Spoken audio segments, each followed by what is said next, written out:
and welcome to Horror Boys. It's a podcast on the internet. I'm Austin, joined as always by... Chris 2, Electric Boogaloo. And we are the Horror Boys. And we're not just any old podcast on this old internet. We are an old horror movie... I kept saying old, so I have to keep saying it now. We're a horror movie review podcast, specifically. Where, we review horror movies. It's pretty much, that's it. I mean, there's no other real explanation. We do, deeper dive reviews, maybe, than some people, but also probably not as others. Who knows? Who knows what this format is? Who knows if anyone enjoys it? But it's the way we do it, so deal with it. the Horror Boys. Yeah, this is a Horror Boys production. Horror Boys. But yeah. Last week we started the Scream franchise. So this week we're going to completely change. We're going to talk about a completely different movie. We're talking about the second Scream movie, obviously, which is titled Scream 2.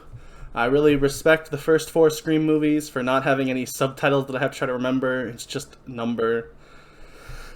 Then the 5th one went, hey, let's make it a little more confusing, but still, at least there's not a long subtitle. There's no Freddy's dead or, other crap. I couldn't think. I don't know where I'm going with this. I'm just going to talk about the movie. Okay. This movie is directed once again by Wes Craven. I could list off his credentials, but there's no point. If you're listening to a horror movie podcast, you know the credentials of Wes Craven. Probably. Or if you don't, IMDb will tell you everything I would have told you, so just go there.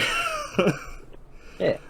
It is written once again by Craven Williamson, who wrote the first Scream, as well as in between the first 2 Screams, I do believe, wrote I Know What You Did Last Summer. I do believe that came out in between Scream 1 and 2, so that's pretty cool. Scream 1.5. Yeah.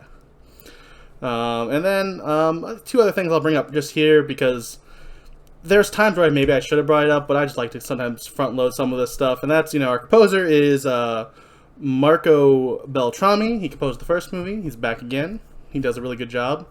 And we also have our director of photography, Peter Deming, who is returning from the last movie, but only from the last week of shooting, as we discussed last week. He came in to replace the guy who actually got credit for the movie because he did most of it. But yeah, so he is now getting a full chance at director of photographing the full movie. He's the cinematographer.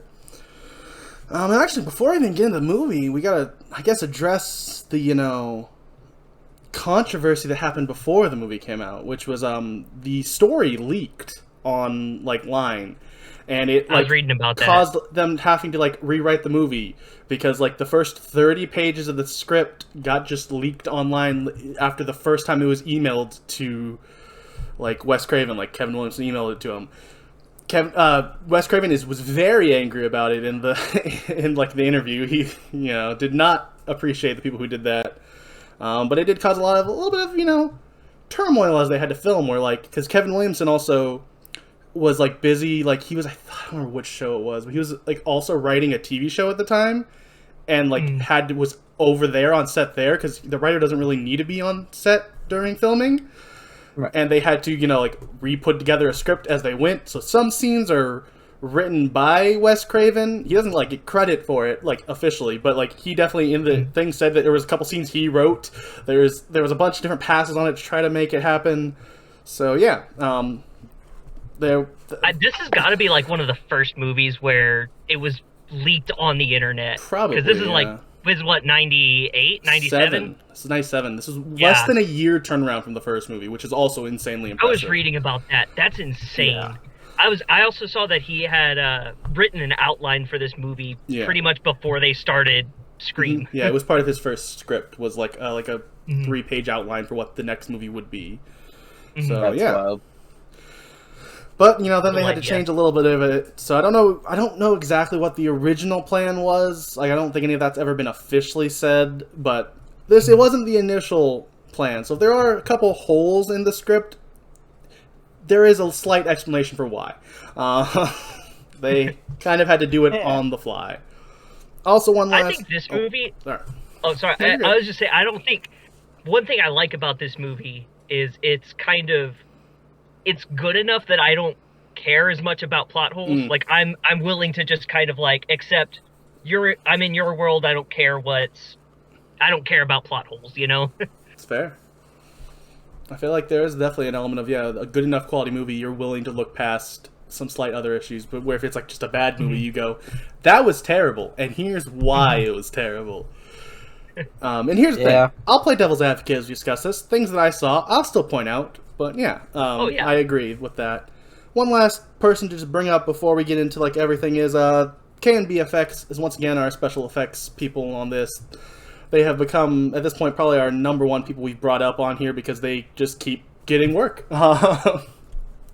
They do great work, too. I mean, this movie is definitely gorier than the last movie. And, apparently, I guess I once again, probably should bring this up somewhere else where it makes more sense, but just I thought about it right now as I brought up the effects people, we talked about last movie how there was a lot of issues getting it down from NC-17 to R.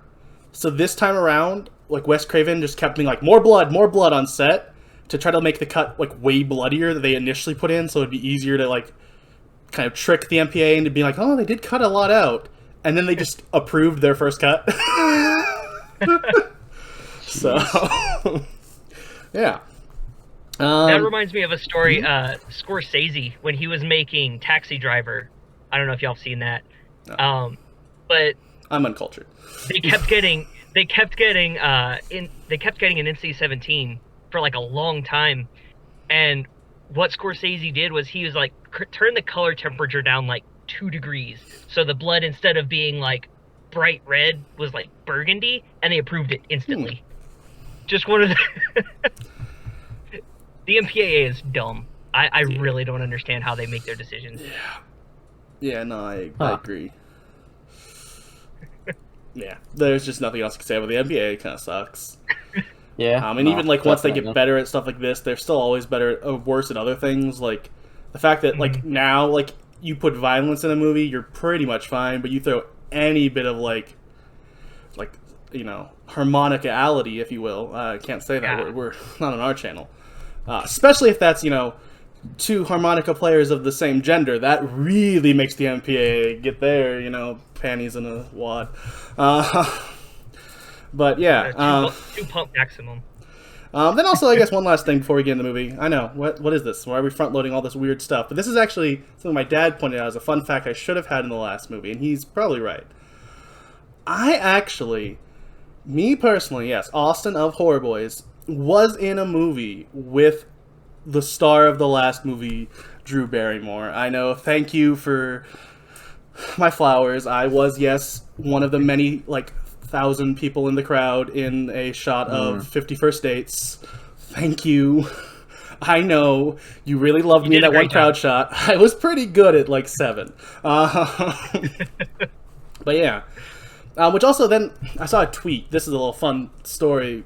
Because of that, I saw this tweet, someone talking about, their, 6 degrees of Kevin Bacon. And I was like, oh, what would mine be? Because I was technically in that movie, so that gives me a connection.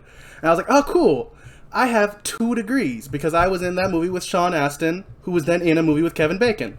Awesome. There you go. And I wanted to make a game out of this as we did this podcast. Hey, you want to as a joke, let's guess who's who has, if they have a higher or lower Kevin Bacon rating than I do. But I just want to point out that we're not doing that.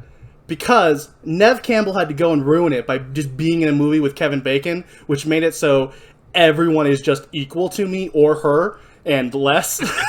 So I wanted to play a little, 6 degrees of Kevin Bacon game as we went through this, but we can't because Nev Campbell was in a movie with Kevin Bacon and ruins the game. Dang.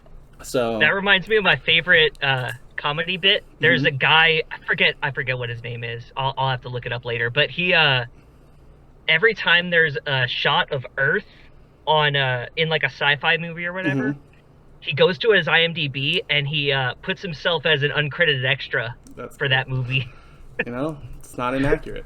Good bit. Technically. It's a good bit. That was us, that was our portion of the podcast where we literally steal a joke from someone with no credit at all. Yeah. I'll find out who it is and we'll put it in the I description or won't. something. I'll forget. That's okay.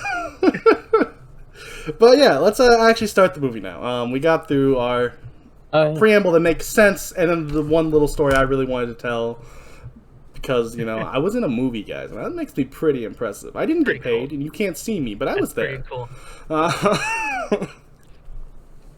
But yeah, we open the movie with Phil, played by Omar Epps from House, is what I know him from. I'm sure he's done other stuff, but he was also in House.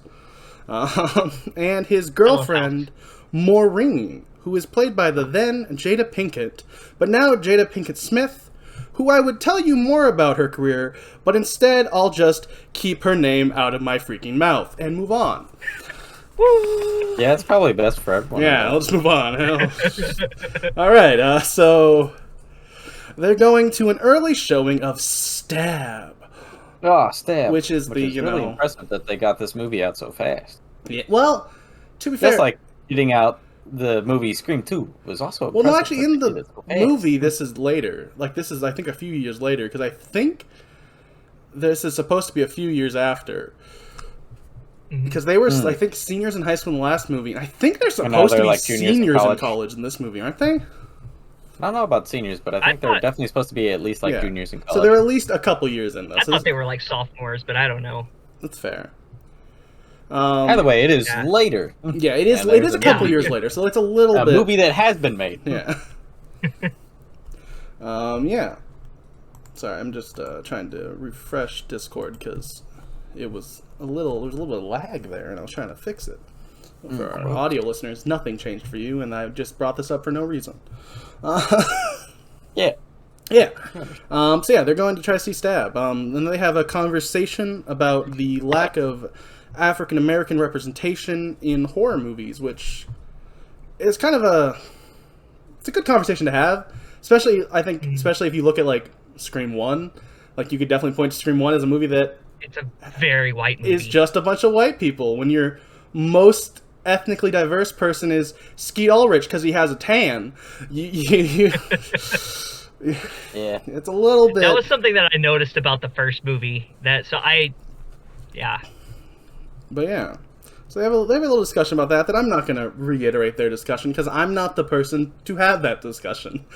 But yeah, it is there and it is a good discussion to have. Once they get inside, they are given Ghostface costumes courtesy of the studio of the movie. So now they have those and they go into the theater and everyone's wearing them. I wonder if that's going to be a cool set piece that makes it more... What? But yeah, and then the movie is like already starting. So, and like everyone's just going crazy, which is like, seems like the worst experience to ever be in a movie theater for would be this movie right now. Like, yeah. Like, there's no... I could see it being fun. I could see it being fun, but I agree I don't think it would be like this for opening night. Yeah, I think it would be like this for pre-opening night. This is like a sneak peek. If this was a repertory theater, I'd be like, okay, I get it. But with it being I don't know. Just felt the a little too raucous. Like, I support a nice raucous crowd. Like, when cool things happen, go crazy. But, like, nothing's happened yet, and everyone's jumping up and down, and it's like, I just want to see the movie. That's there's also a guy flying through the air, Austin. Well, no, that's actually... That was pretty cool. Not actually a guy. It's on... They show it on strings. It's just like a costume. Okay. Yeah. That's like... Because that's a reference to, like, kind of... There used to be, I didn't do my research on this. I just remembered watching a really good, once again, always gotta shout out the Dead Meat Podcast. They did a really good episode all about, like, what's the word I'm looking for? Like, gimmicks that theaters used to do to get people in. Mm-hmm. And, like, having things fly out of the screen and stuff was something that this one was doing a lot. There was also a moment where it said like in Stab-O-Vision, which is also a reference to like a lot of the stuff they were doing around that time. Like it is supposed to be referencing like the 30s and 50s era of like not 30s, like 50s era of like trying to get people back in the theaters. Mm-hmm. But yeah, we should bring that back. That was cool.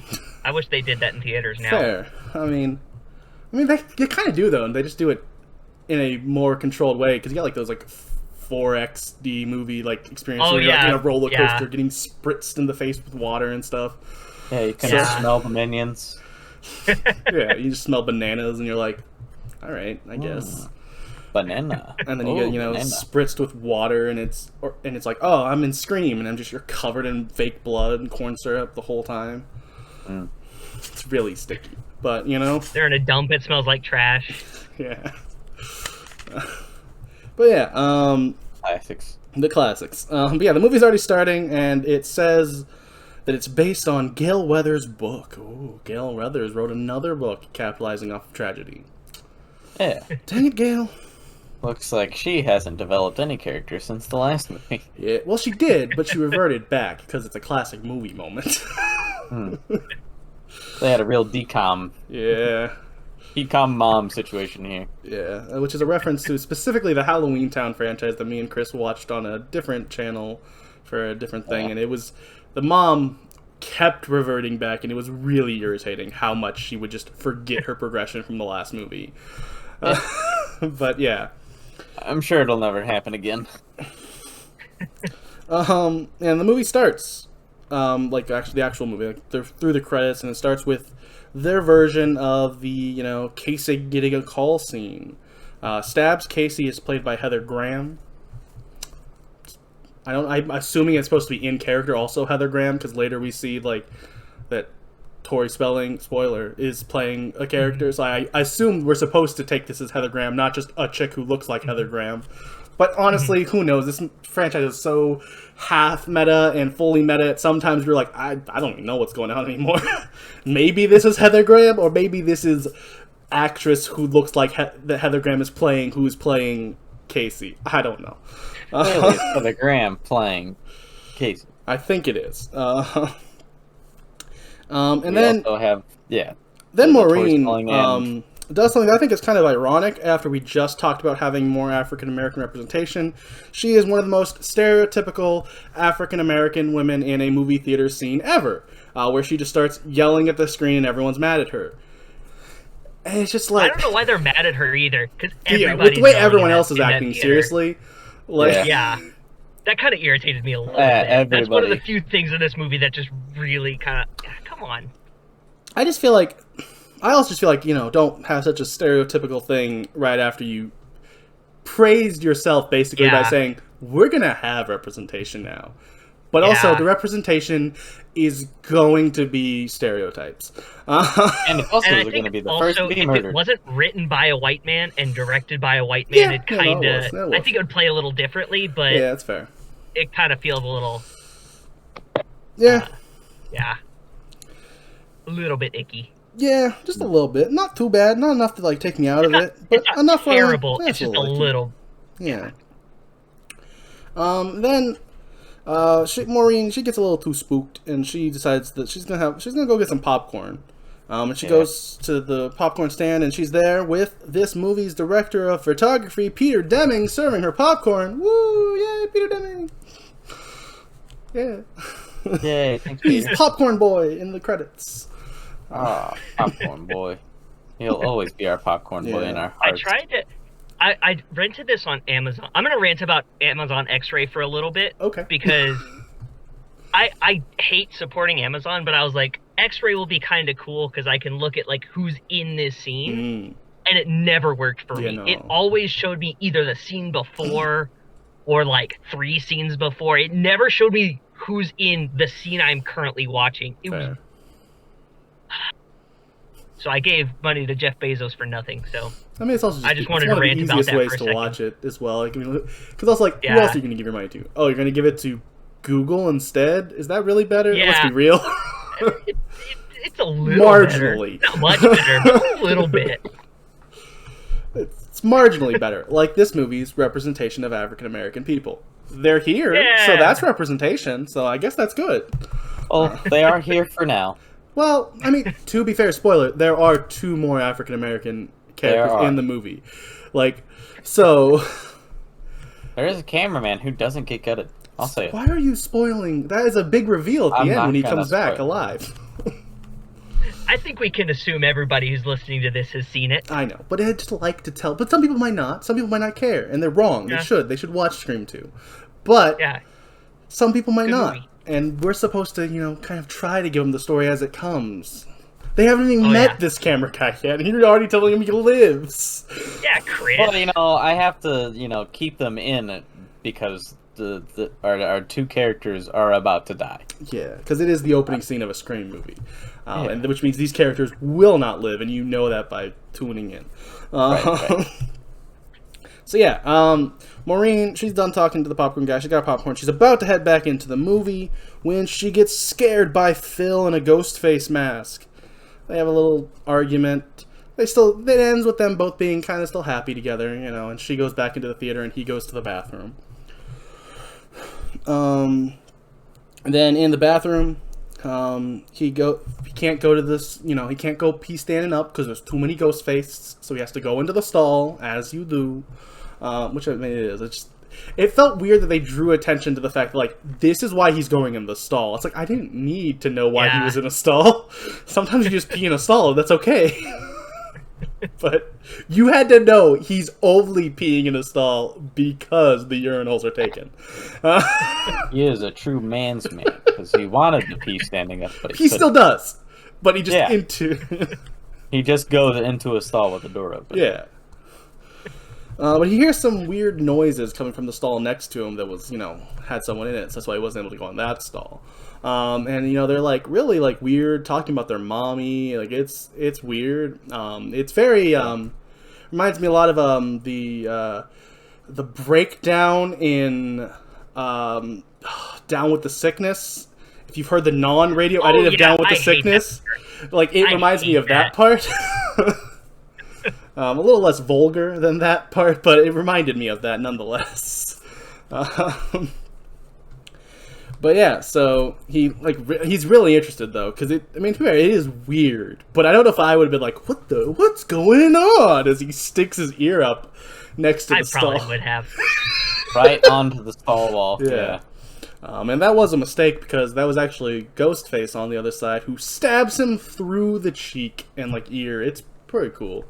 Probably a little unrealistic. This movie's Unrealistic Kill. Last movie they had the garage door, the strongest garage door ever. This time we have the weakest bathroom wall ever. But I'm okay with it. Or the maybe it's just a really strong knife. Or the sharpest knife ever, yeah, maybe. Yeah. It was a sharp knife that we didn't actually see, because in the stall they were just heating up the knife so it would go through easily. Oh yeah, there you go. But they did have to cut that. The MPA said no hot knives. That was the one cut they had. But yeah, so he gets stabbed through the cheek and falls down. I will say, this is one kill that has been ruined by Scary Movie for me. There is a parody of this in Scary Movie that I can't even describe on this channel without us getting demonetized. But it happens, and it has ruined it for me here. It also takes place in the bathroom, but at that time there's a hole involved. That's enough. You understand. And that ruined this kill for me. It's a great kill, but the second he got in there, I just immediately thought of, I don't remember which one it is, which Wayne's brother it is. It's one of the twins. One of the twins getting killed in the bathroom. And that's exactly what I thought of the second I saw it. And I was like, oh, dang it. Dang it, Scary Movie, ruining this kill for me. But yeah, so he is now dead on the ground. Ghostface, now in Phil's coat, comes back to sit next to Maureen. And then in the movie, Casey gets killed, Maureen hugs Ghostface, who she thinks is Phil, to get comfort because she's so scared. And she discovers Phil's blood. And he stabs her in the gut. And then she tries to run away, but he catches her and stabs her to the crowd, still going crazy. They think this is someone having fun, a lot of other people were pretending to kill each other and stuff. Once again, it's really cool how they set up the scene, just seeing all the people going crazy as is this woman is literally dying in front of them. And then also the moment as she's on the stage dying, and people the moment people start to realize and take off their masks, oh crap, I don't want to, I thought that was I'm not part of this crap, I did not realize someone was actually dying. once again, Wes Craven, Kevin Williamson, they are such a masterful duo when it comes to the writing and directing of these scenes. Like, these are just... it's art. I hate to say that because it's such a condescending thing to say. Not, you know what I mean? It's like, it's not condescending, but like, I guess for other movies it is. But for movies I don't call art, it would be. But it's just I don't like using the term art to describe something that I really love. But it just is, and I don't have another word for it. It's just so masterfully done. It's great. I will say it's not the best opening scene I've ever seen in a horror movie. It did not surpass the last one, I'm sorry, but it is still really good. It's really good. Yeah, and we transition from that into our title card, Scream 2. You're here for a sequel. Whoa. Then we head to Sydney being woken up by a call from Ghostface. Or is it? But it's not. She's immediately able to tell that it's not and debunk it by reading off the caller ID. Yeah, the caller ID of the guy who's calling her, and he's like, "Oh, sorry," and he, like, hangs up. It was a cool moment to see that, like, she's, you know, stronger now and doesn't, you know, care as much. You know, she's, you know, used to this crap at this point. She's used to people being idiots, especially right now as this new movie's coming out. Her and her roommate, whose name is Hallie, who is played by Elise Neal. They watch a little talk show with guest Cotton Weary, who is played by Liev Schreiber again. This time actually getting to do something in the movie, not just... Which, to be fair, I think it's my dad. Once again, he gets 2 shout-outs today. My dad pointed out to me, you know, Liev Schreiber was a nobody when they cast him in the last movie, so it's not that big a deal if he was nothing in that movie. But, like, he did go on to be kind of successful, so it would have been crazy if that was all he ever did in the Scream franchise, was just a news report in the last movie. But he is That's one of my favorite things. I love it when movies have actors that become big and they just are nobody in the first in other movies. I love that. Yeah, I agree. It would have been great if that happened, but it didn't. He is a actual character in this movie, and he is Cotton Weary is being interviewed by Kevin Williamson of all people. Actually, weird that he also has a show. No. Once again, it's a cameo from people that Wes Craven got the last movie, and this time the director of photography and our writer both got, you know, to be random characters. Kevin Williamson apparently is, you know, the interviewer on Current Edition, which I believe is a real show, but, you know, apparently Kevin Williamson's always been doing it, and I just didn't know that. Yeah. How dare you? Yeah, my bad. And he's being interviewed about what it's like to now be proven to be innocent, how he's a free man now. Well, Con Weary, he's innocent. Remember that, guys. Then after a little bit of discussion between Hallie and Sydney, that for me kind of went nowhere. They get some news report of last night where Maureen and Phil died, and Maureen and Phil were both, you know, students at their school, which is Windsor College. I believe it's supposed to be set in, it's not a real college, but it's set in, not Windsor, like Ontario, like you might assume with a name like Windsor College, but no, it's set in Cincinnati, Ohio. We are now in Ohio, no California setting this time around.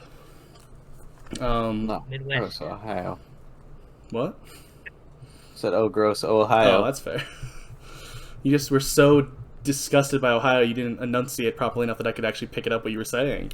Ohio, what? But yeah, so after that, you know, Sydney's kind of freaked out now, like, oh crap, someone got killed in a Ghostface mask, it sounds like. That's not good. Because it's not. That's bad. If you're first tuned in, that would be bad for her.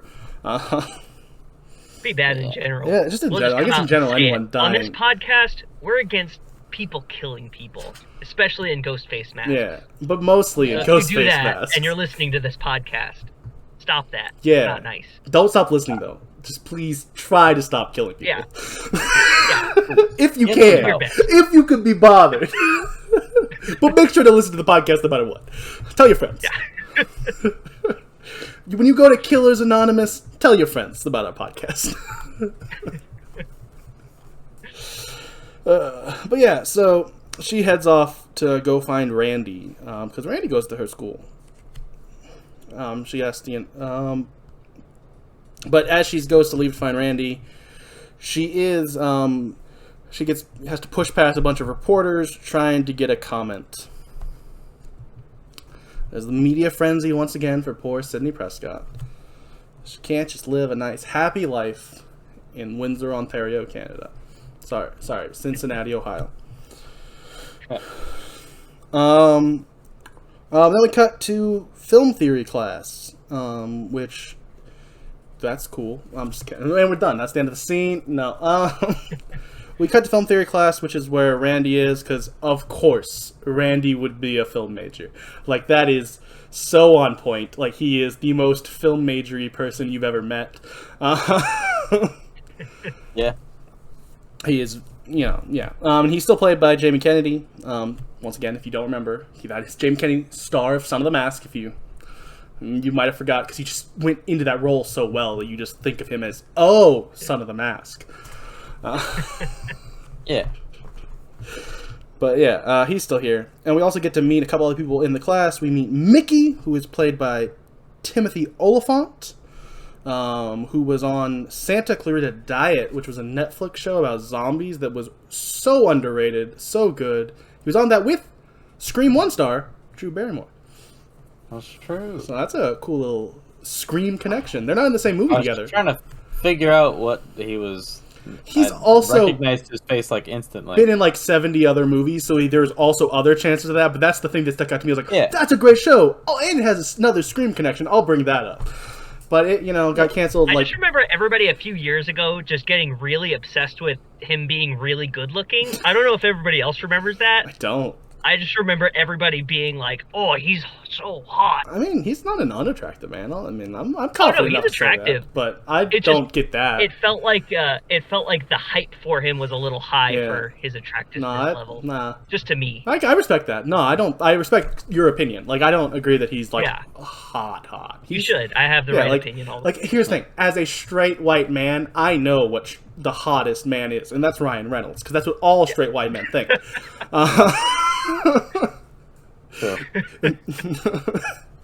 yeah, it's that or Paul Rudd. Yeah, I respect the Paul Rudd, but I'm not. He's a little too daddy for me, Like a little too dad or too daddy? Too dad. He's too dad. I want Ryan Reynolds. Is really what I'm trying to say. Too daddy. But yeah, Mickey's played by Timothy Oliphant. Also, we get to meet Cece, who is played by Sarah Michelle Gellar, who also known as Buffy. Yes, Buffy. I was going to get to that. I was going to close with that because that's the thing I care the most about. She is or Buffy. Daphne. Yeah, I was also going to get to that. Thank you, guys. There's nothing else. I mean, that's not true. Just There was one other role I will bring up after we kind of brushed this, but yeah, she was Buffy the Vampire Slayer, which is my favorite horror adjacent television show ever. It is so well written. Also written by a scumbag. We're not even going to get into that because we're not discussing that. We don't have to discuss him, but I will say, screw Joss Whedon. Joss Whedon sucks. But he did make a really good show. Because it is so... I love Buffy. And then she is also...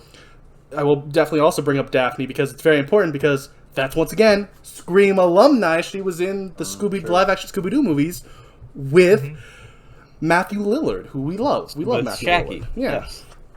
And then also, we have a couple more. One more, even. Movie that she was in, and that is I Know What You Did Last Summer, because that's relevant because Kevin Williamson wrote it. So it's all connected. And also just crazy years Sarah Michelle Gellar had. In March is when Buffy started because it was a mid-season replacement. Then that summer she had to be working like crazy because in October I Know What You Did Last Summer came out, and then in December this came out. And then she also had to start shooting season 2 of Buffy probably in the end of... she had to shoot those 2 movies in her, couple-month hiatus before going back to being Buffy. It's crazy. Credit to her, and credit to her bank account, I'm sure, in that time frame. Good for her. She actually agreed to be in this movie without ever getting a chance to read the script. She signed just immediately signed. Because she, heard, Wes Craven's involved again, Kevin Williamson, who I assume she would have already worked for at that point. Maybe. I don't know. Maybe she signed on this before she did that. I don't know. But either way, she was like, oh yeah, I want to work with both of them. So, yeah. So she signed without even without even reading a script. That's the word. Couldn't remember the word script, guys. My brain is mush, apparently. In the class, there is a discussion on if the killers were... I wrote this horribly, but I know what I meant to say. If that the movie that the people were watching was to blame for the killings that happened. Which, is a classic discussion to happen. Happens in real life every time a horrible tragedy happens. Rather than blaming the more likely, mental health crisis in this country, we immediately have to blame whatever that person watched or played. Yeah. Those are what's the fault. Yeah, where CC, argues for the fact that it's the people making those decisions on their own. And then Mickey says, no, it's life imitating art. Imitating life. Imitating life. Yeah. Imitating art, imitating. And then, of course, Randy jumps in, because, Randy's a big, movie guy, so he has to come in being like, no, movies are bad. I lived through this. Those people were just crazy. And you know what? Fair. But yeah, and then that leads to them discussing are the killers trying to make a real-life sequel, which leads to them having a discussion on the merit of sequels. Randy and Cece are both of the camp of sequels are bad, or always inferior of the original. Which, specifically Randy says sequels suck, which is a meta joke, because you're watching a sequel. Did you know that? Yeah. This is a sequel. But, yeah, so he makes that joke. And then there's a discussion of a bunch of other, classic horror sequels that people love. Not horror sequels, but Aliens, Terminator 2, and Godfather Part 2 are, the three that are brought up as, that from Mickey and the other two guys who are trying to argue with Mickey, who don't have names and don't matter. They're only Mickey and the guy from crud, that's the sci-fi show. Oh yeah, he's from Fringe. You're right. Yeah, Fringe. Yeah. He's from Oh Fringe. yeah. As well as there's also a third guy. Fringe. There's also a third guy sitting next to Fringe guy who's also on their side. But yeah, I didn't write down Fringe. I was trying to think because it didn't. He doesn't. I was trying to think during this scene if there were any sequels I could think of that were better than the original, and I realized all the ones I could think of happened after this movie. So, I think they had a better point at this point. The Amazing Spider-Man 2. I honestly think that they made some good examples. I hate that movie so much. They brought up some good movies here that I do think are pretty good options. I personally love Alien, but I also love Aliens. I could see someone wanting to choose that. T2. Once again, I am in the camp of Alien and Terminator over Aliens or T2, personally, but I respect those arguments. And I've never seen any of the Godfather movies. I know I need to, but I haven't. Either. So I don't have any opinion on Godfather Part 2. My opinion is the third one's the best, because I know everyone hates it. That's my favorite. But yeah, so the discussion kind of ends with them being there's no... It's got Randy and Cece both kind of poo-poo on Aliens and T2, but Randy accepts that, Godfather Part 2 it's a pretty good movie, and he does a silly voice again. Objectively a good movie. Because Jamie Kennedy, apparently, that was the thing we loved from the last movie, was Jamie Kennedy doing silly voices. Yeah, because we get a lot more of that. Yeah. I will also... what was the other thing I want to bring? I want to bring up another thing that was kind of funny. Which is both... Once again, I don't know what I'm saying. My brain just get the point out rather than... Sorry. So, other thing is when they're talking about aliens, there is a funny kind of mistake, I guess, maybe, is Fringe guy, I believe. It might be Mickey. I can't remember which one of them says it. One of them quotes a line from Aliens, and then Randy corrects them. But Randy was wrong. The actual quote was what Fringe guy said. It's get over, I can't say it because it's got a curse word in it. But there's a quote. It's a really famous quote from Aliens. And they quote it wrong. He replies wrong, and apparently, Jamie Kennedy says that, he was just trying to not, ruin the take because the guy messed up his line, so he just, on the cuff, went with the other line so they could keep going. But it is kind of funny that, Randy's supposed to be, the movie guy, but gets a line wrong here. But yeah. Classic film, bro. Yeah. Which honestly kind of works as, a extra meta joke of he thinks he's always right, even when he's wrong, is kind of good because everyone in the class is like, oh wow, yeah, he knows his movies. He got it. Even the film theory teacher is like, he's got you on that. This is a film class. You should know that. Everyone knows the aliens quote that's wrong that he said. Yeah, everyone. But yeah, so yeah, that's the class. Once again, we did not do that scene justice for like, it is fun in the moment. Mm-hmm. Yeah. Yeah. It ends with, then Sydney talks to Randy, who is in denial about how they're connected to this. And then also Randy does a British accent for like the first half of this scene, and it makes weird. No sense. That was a Cockney I didn't accent. get it. And that's still yeah. Cockney is still British. Cockney is a more distinct choice but I am not wrong saying that he did a British accent. I thought that was so... It was a very out of the blue. It was like the other time, like he did like an impression of like The Godfather. Arnold, that makes sense. The Godfather, yeah. Like fair. It all had a reason like, for it. Sure, you're obnoxious. Like, he's still obnoxious in that scene, but like an obnoxious trio. Yeah, I just feel like doing an accent in this scene. I don't know what's going on here. Yeah. And it wasn't strong enough either to where it seemed like he was playing it up as a joke. So I was like, what's going on? Yeah. I was like, I think that's Jamie Kennedy, but am I wrong? Is that not who that's supposed to be? Like, no, it's Randy. Randy's just doing a voice for some reason. Couple of seconds. Randy's just doing voices. Because remember, he did the funny voice about the liver and the mailbox from the last movie. And that's his best scene, apparently. So that's all he does now. Well, it is all Jamie Kennedy does in real life, so... I mean, I don't know. It really threw me off. That's all the movie The Master of Disguise is. He's not in The Master of Disguise. Is that not Jamie Kennedy? No, that's the other guy. That's Dana Carvey, and I love The Master of Disguise. I know it's bad, but I love Dana Carvey, and I will not take Dana Carvey slander on this podcast. It's a bad movie, but it is a bad movie. But that's unrelated to Jamie Kennedy. It shouldn't even be being brought up right now. It's also not a horror movie, so we'll never cover it. Let's move on. I don't know. I think we should cover that movie. It's terrible. But he's too turtly enough for the Turtle Club. We got to move on. Fair. But yeah, he doesn't want to believe her that they could be connected. That's really the whole scene. Then Sydney's boyfriend, Derek, who is played by Jerry O'Connell, star of Kangaroo Jack. Yep, and that's pretty much it. I mean, he's good in this movie. I mean, if this movie, like, if watching this movie, he should have had a better career. But, I guess he decided to do Kangaroo Jack instead. Yeah, what do you mean a better career? Kangaroo Jack is the peak of anybody's career, I think. That's true. And he consoles her with some kissing. Yeah, that's the scene. To bring her back to a quasi-happy something. Yeah, they want to get back to their little happy life they had before this.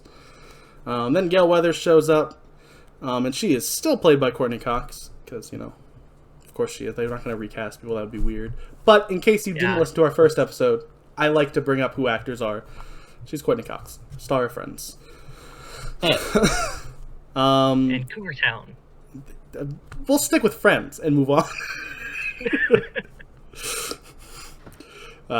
She shows up at the college and she meets her new cameraman, Joel, who is played by Dwayne Martin, who I looked through his career and I wanted to bring up something he was in because he did a lot of stuff, but none of them were like roles that I recognized from those movies. So it felt disingenuous to be like, oh, he was in this movie I've heard of when I don't remember him in it. But he did have a successful career as like a, more of a secondary actor in those movies. Yeah. And then she also meets her big fan, a local reporter, Debbie Salt, who is played by Laurie Metcalf, she was in like Roseanne, but who gives a crap? For me, what's important is she plays Andy's mom in the Toy Story films. So that's pretty cool. Oh. And also she was in Roseanne. Yeah, and the Connors. I like Roseanne. Not the person, the show. Are we canceling you on your 4th episode? You're like, who hasn't tweeted things on Ambien? We all do it! Everyone's made the mistake of, associating themselves with Roseanne at one point or another. Yeah, Roseanne, star of the worst movie we've watched for the show, Freddy's Dead. So we'll move on. Was she in Dream Child? I don't remember which one she's in. She's in one of them, and she's also been in a lot of other bad movies. Yeah. And a bad show called Roseanne. Hey, I think Roseanne is a good show. I think Roseanne is a good show. I think Roseanne is a very generic sitcom, which I typically love sitcoms, but I also hate, like, Roseanne, even before she got canceled, just annoyed me. So, and it's just Roseanne. That's fair, but not to continue on this tangent too much. We will, though. But at the time, a like really working class sitcom wasn't super that kind of working class where you're like kind of struggling wasn't necessarily the norm. So it was a little bit. If only it was someone who wasn't Roseanne as the star. I think it was a fun show, but we'll move on. That was a I think that was the Roseanne tangent. Do you want to defend Son of the Mask too while we're here? I'm still formulating my argument on that. Okay, cool. I mean, I guess to be fair, I tried to defend Master of Disguise, so I guess I can't say that much, but still, I feel like Roseanne's worse. Well, that's a hot take. But then we meet Chief Hartley, who is played by Louis Arquette, father of Patricia, Alexis, and David. Yes, but I wanted to bring up the other three famous Arquette children. Only Dewey matters. We've discussed a movie with Patricia Arquette before. She was in Nightmare on Elm Street 3? Dream Warriors. Dream Warriors? I can never remember if she's in Dream Warriors or the fourth one. Masters of Disguise. No, she's in 3. She's in 3. She's in Dream Warriors. Masters of Dreamers. And Alexis Arquette will be in a movie we cover later in the podcast history. Just haven't got to yet. Oh, which movie? She's in Bride of Chucky. Oh, okay. But yeah. Is she Bride of Chucky? No, that's Jennifer Tilly. She actually is playing a male role because it is before she transitioned in Bride of Chucky. But yeah, the point is, it's David Arquette's dad. That's the point. I just wanted to bring up the other roles, the other actresses who were also in the family, because it's kind of a successful family. Well, Patricia Arquette was on Medium. That's a pretty big deal. But yeah, a little fun story here. David Arquette mentioned how he was really happy when he knew that the movie was a success when he saw they were in Mad Magazine, and how in Mad Magazine there was a picture drawn of him, his dad, and his wife, Courtney Cox. They weren't married at the time of this, but when the interview happened, he was able to be like, me, my wife, and my dad are in Mad Magazine in a panel together. That's pretty cool. It's pretty dope. Yeah.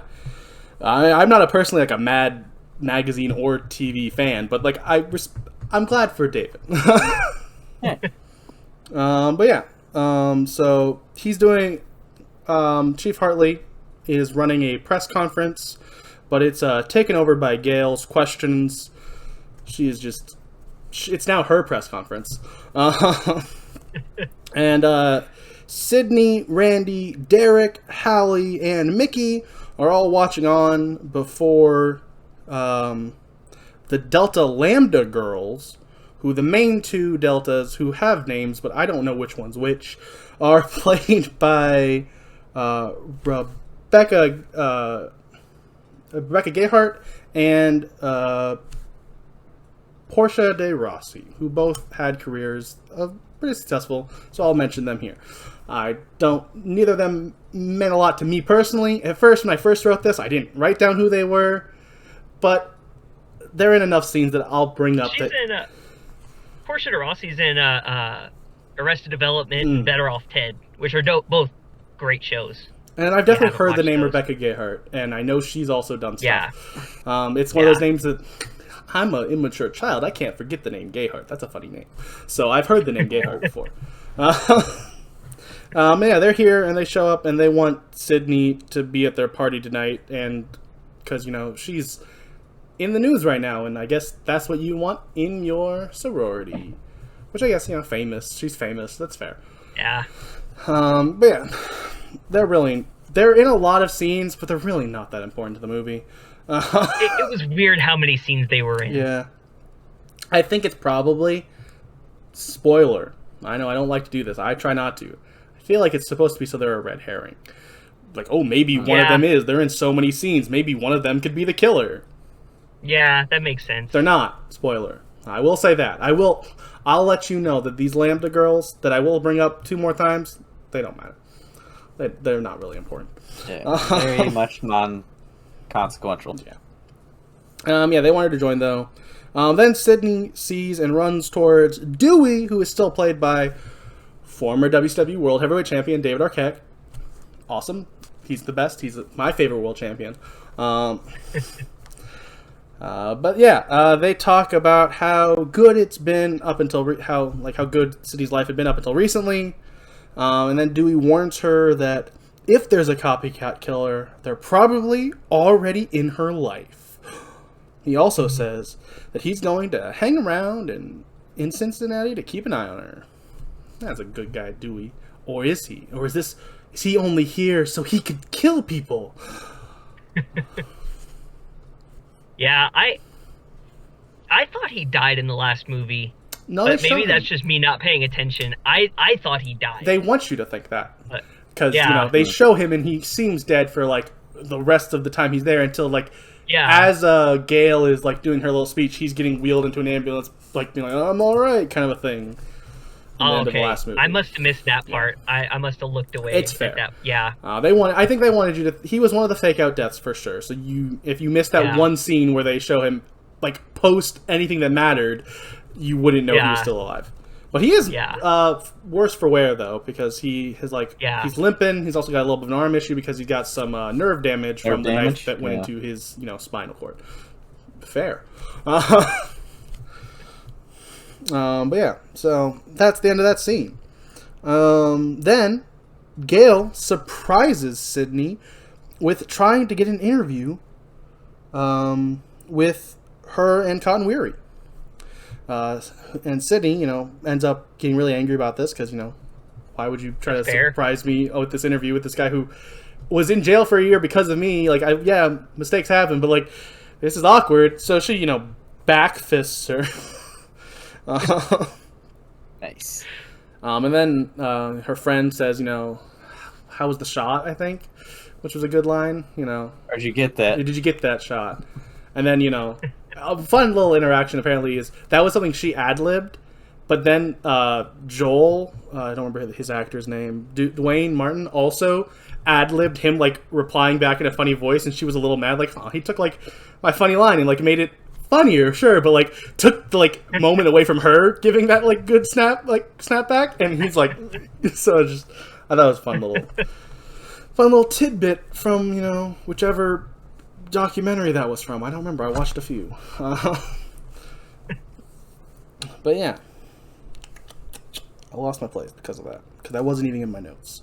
I'm going off the script for this, guys. Off the cuff. The cuff. But yeah, so Sydney, after backfisting her, storms off, and then Cotton Weary is, like, kind of mad at Gail because he was not in on this at all. He did not know about the, He thought it was all official. Yeah, this was an official interview. / he's both, like, for, like, half a second upset about the fact that they did this to Sydney, and then immediately kind of goes to, but you promised me time, because I need to be famous, so let's still do my interview. Because Cotton really wants to be famous for being accused of doing horrible things, including murder to a woman. Okay. I understand. I feel like there's other ways to get famous, but, if it works for you. Gotta take a shot. He is innocent. He said that. Yeah. He is innocent. Yeah. He is innocent. Then Gooey reunites, but Dewey is not happy with what Gail said about him in her book. Yeah, and it's Dwight to her now because of all the things that she said. Yeah. Which is, fair, but also, like, he wanted to be called Dwight, so it's still, like, and that's what we said in the last movie, so, like, I guess he still wants her to, like, respect him, like, it's like, no, please call me Dwight, I prefer Dwight, But yeah, so he's very mad, because, she basically called him, like, an idiot, like, just a bunch. He read the book enough to, like, be able to quote pages to her of, like, different insulting things she said about him. Page 41. He oozed with inexperience. That is the exact line. Wow. Yeah, I like Dewey in this movie. I love Dewey in all the movies. He's fun. Yeah, he's great. She tries to apologize, but he won't accept it, and he leaves. Then we head to the Delta Lambda party. Woo! And Sydney wants no part of the Lambda's fake niceness. Yeah, it's fair. That's this whole scene. That's the whole point of this scene. I'll bring it up here because it might be in this scene. It might be in a later scene. It's literally not important, but I thought it was really cool, and I'm sure you two will also find it cool. In this party, there's an extra there who's kind of cool and special. That's right, Matthew Lillard is at the party. He's got he's in the background of a shot. His hair is blonde. He looks way different, trying to hide him into the shot just because he happened to be on set that day. And so yeah, he's just in one of the shots of the party. It might be this shot. It might be when we come back to the party. I don't remember because we're leaving the party now. No, Matthew Lillard. Yeah. But yeah, he was in a shot of the movie, so that's cool. Then we head to a different empty sorority house. I don't remember what sorority it is. They say it 7 times, but I never wrote it down. I'm sorry. I don't care. I don't think it doesn't matter. And where Cece is alone, and she's on the phone with a friend. But then she gets a call from Ghostface, so she hangs up with her friend because she thinks that's her boyfriend, Ted. And Ghostface is still voiced by Roger Jackson. He is still amazing. Also, I don't remember if I brought this up in the last one. Fun fact that I think was probably only in that first one. Maybe they kept doing it, I don't know. Is he was never on set with any of the other cast because they wanted them to be scared of the voice and they didn't want to see the guy who did it because they felt like it might ruin part of the thing. I don't know if they were still doing that up to this point. It might have only been a first movie thing, but I thought it was a cool little tidbit. But yeah, so after some back and forth questions, Ghostface threatens Cece, who's watching Nosferatu, which I thought was a fun little tie-in to the fact that she's Buffy the Vampire Slayer. She's watching a vampire movie. Thanks, Kevin Williamson. I appreciate that because I'm a big Buffy fan. So I was like, "Oh, vampire!"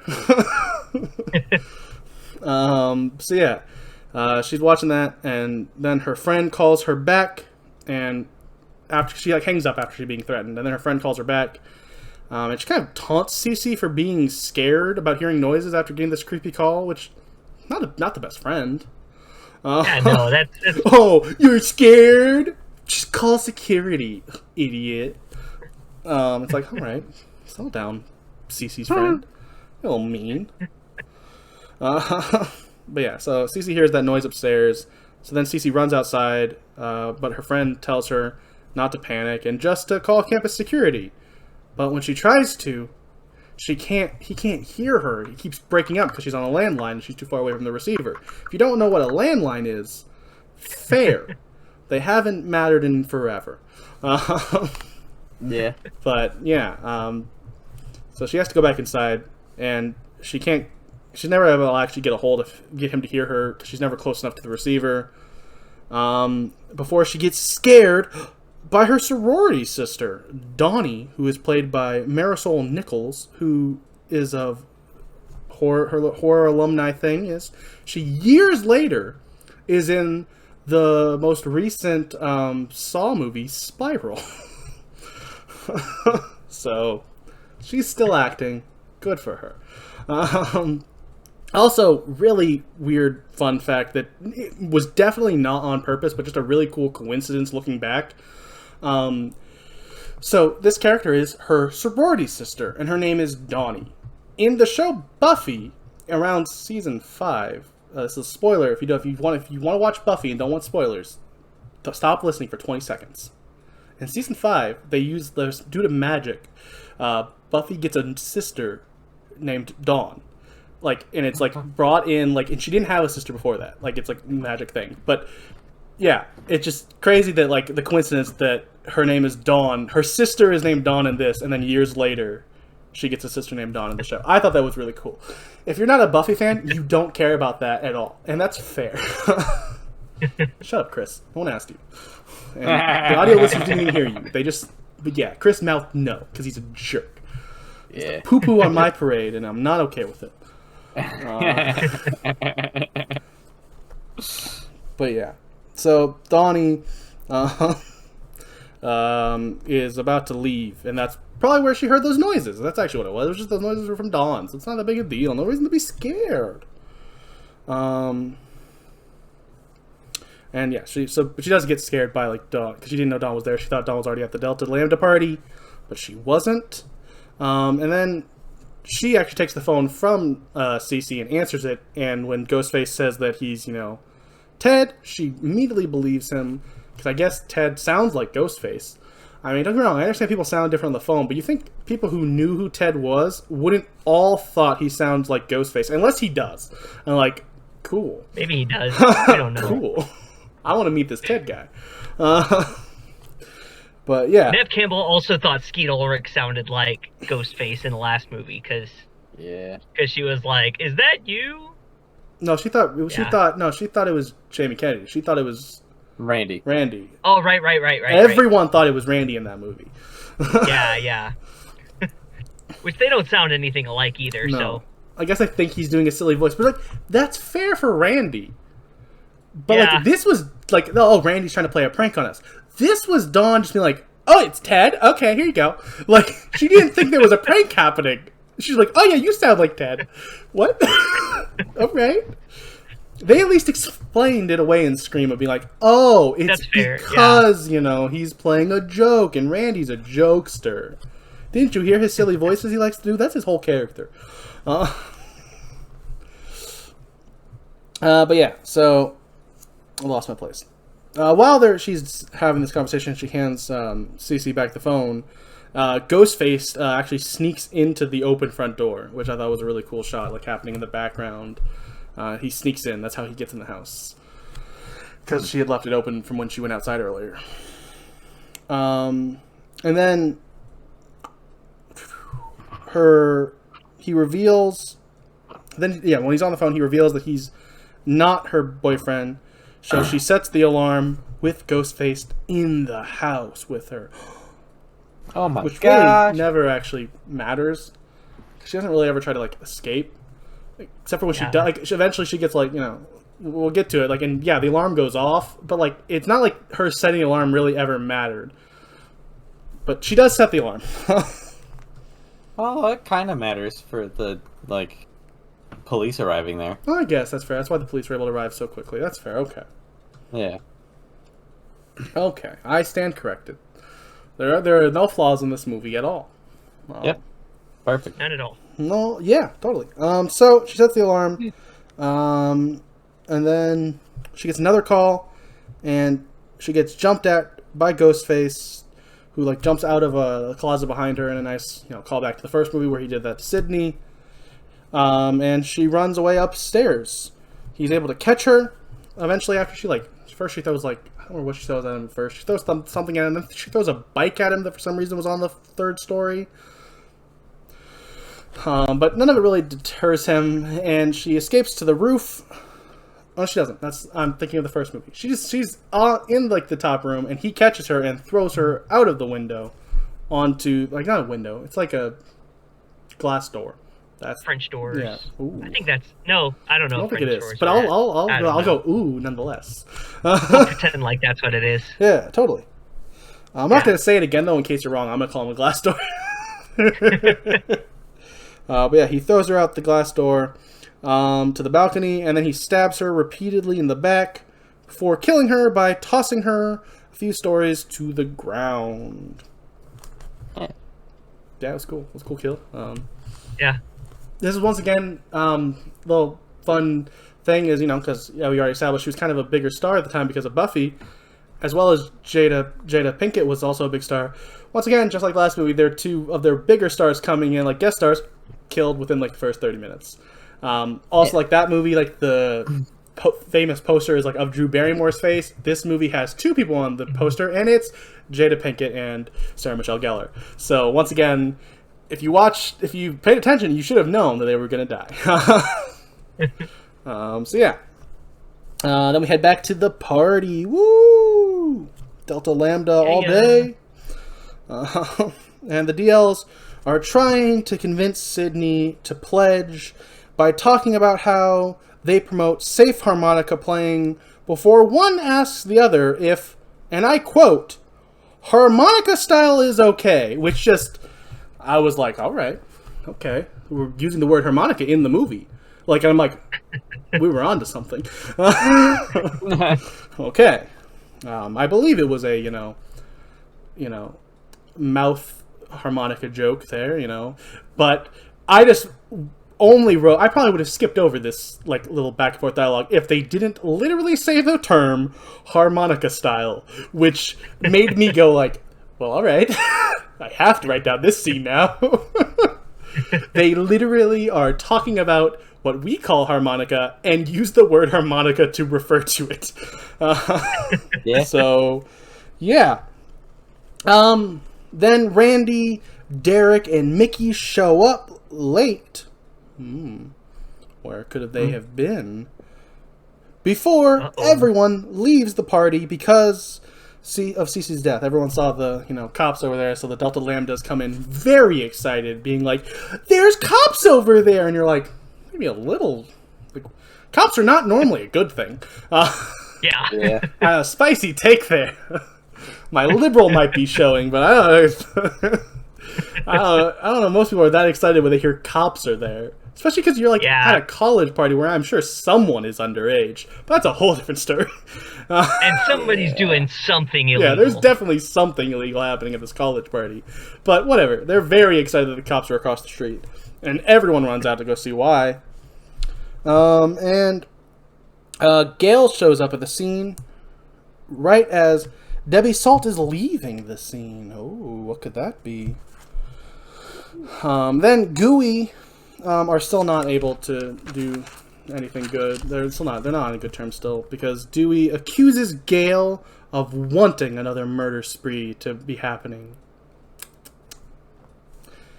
Then Sydney goes inside the now empty Delta Lambda house to get her jacket, and she answers the ringing phone, and she calls Ghostface a coward and tells him to show his face. So he does immediately, and he runs towards her because he was in the room ready to attack her. Once again, just real quick, just bring up that I really like that little scene there. Like her be like, "Then show your face." He's like, "Okay," and then he's there, and you're like, "Oh, whoa, that's cool." And he like locks the door. Well done movie. Even though I've seen this movie, I forgot that Ghostface was literally about to be in the room as she said, like, "Show yourself." So it was cool. But, Ghostface is still his classic bumbling idiot self. So we get one of those bumbling Ghostface chase scenes where he just runs into crap and she slightly moves out of the way. Which is both, I guess, a praise of Sydney and a, crapping on anyone who's ever Ghostface, because they're just always bumbling idiots. A little bit, yeah. But yeah, she is able to escape outside into Derek's arms. Then Derek goes inside, and then Dewey shows up and follows him in and finds Derek with a cut on his arm. But Ghostface has gotten away. Oh. And then Sydney walks in, and she stares at him as the music swells. It was maybe a second too long for my liking of her just being like it's like, I mean... As of right now, it just looks like he's got a really bad cut. I don't know why she's so, like, we find out in the next scene a reason to maybe be suspicious of this cut. But you can't tell that just when you walk in the room like she did. Like, see, I thought they were trying to position Dewey as, like, maybe Dewey's the guy. Because in that scene, the only reason is because in that scene, he kind of messes up with the having a limp in his hand because he's like fully using his hand. Maybe. And so I was like, oh, I'm smart for noticing that. And of course it didn't matter. That was just a mistake. But maybe it wasn't though. Maybe that was, because that would explain her reaction. Because she has a reaction. Like, oh, no, he got cut and Ghostface got away? Okay. All right. Yeah, I thought Dewey just using his hand was like a thing for me to notice, but it wasn't. No, it wasn't. He just messed up there, which is fair. I'd do the same thing. Yeah. That's a hard thing to maintain. For sure. At the hospital, Mickey tries to console Sidney, and he doesn't understand why Derek went back inside. Which I kind of do. Like, he's trying to defend Sidney and, like, try to apprehend the guy. Like, I feel like that's the weird thing to bring up. Like it feels like, I don't know, it's just like, why would he go back in? Why wouldn't he? Yeah. I mean, I guess, let the cops handle it, but, like, also, like, you can. Let's be honest, Sidney's able to get away from Ghostface all the time, and look at Derek. If Sidney can stop Ghostface, as much as she's, like, the greatest final girl ever, you would think someone who looks like Derek would also be able to apprehend Ghostface. But I guess, why would he even think to do that? Then we head into Derek, who is getting, patched up, stitched up, and whatnot, and is being interrogated by the cops. But Dewey doesn't buy Derek's story, because, I don't quite. I guess he's I think the one who brings up, like, oh, it's convenient that you missed all your major arteries and major veins. It's like, oh. Yeah, Mr. Pre-Med. I don't think he calls him Pre-Med, because I don't think he knows that. I think that's a different line where they bring it up again, the fact that he missed stuff. It's fair to mix them together, but I'm 90% sure that's not, because I don't think Dewey knows that he's Pre-Med. But I could be wrong. Because I want to say that's a Randy line later. I think actually I remember the scene. Yeah, I think it's Randy says that be. line to Dewey later. But it's fair. It is. But yeah, so Dewey does notice, though, like, that's suspicious that somehow you're okay and missed everything. Like, convenient, isn't it? Isn't it? You'll never know. Well, you will, but just not yet. I want to not spoil the movie for you. That's my goal. Later at the police station, when Gail finds out that Cece's real name was Casey, she figures out that the first 3 killed share names with the first 3 victims of Woodsboro. Maureen with Maureen Prescott, Phil Stevens, which is the same name as Steven, who was the boyfriend of Casey, and then Cece's real name is Casey. So, that's crazy. She figured that out really quick with just 3 names. Yeah, that was Gail, impressive. Gail, there's a reason that woman wrote 2 best-selling books. Gosh darn it, she's smart. Then Sidney tries to tell Derek he should stay away from her, because we cut to, like, them being, like, her, like, this scene's, like, happening while, like, the first time we see her being trailed by like FBI agents, like, keeping track of her. So, like, they're, like, trailing her, and she's like, you really probably stay away from me, it's not safe to be around me. And he's like, no, but I love you. And she's like, but yeah, maybe just go away. Because I love you and I don't want you to die. Fair, Sidney, fair. I think she's just moving on. She's like, oh, a Dewey guy. He's got a boyish charm that I appreciate. She's gonna fall for Randy, Austin. Randy. He's gonna finally get the girl. He wondered, and then he wonders, though, like, is this for my safety or if you just don't trust me?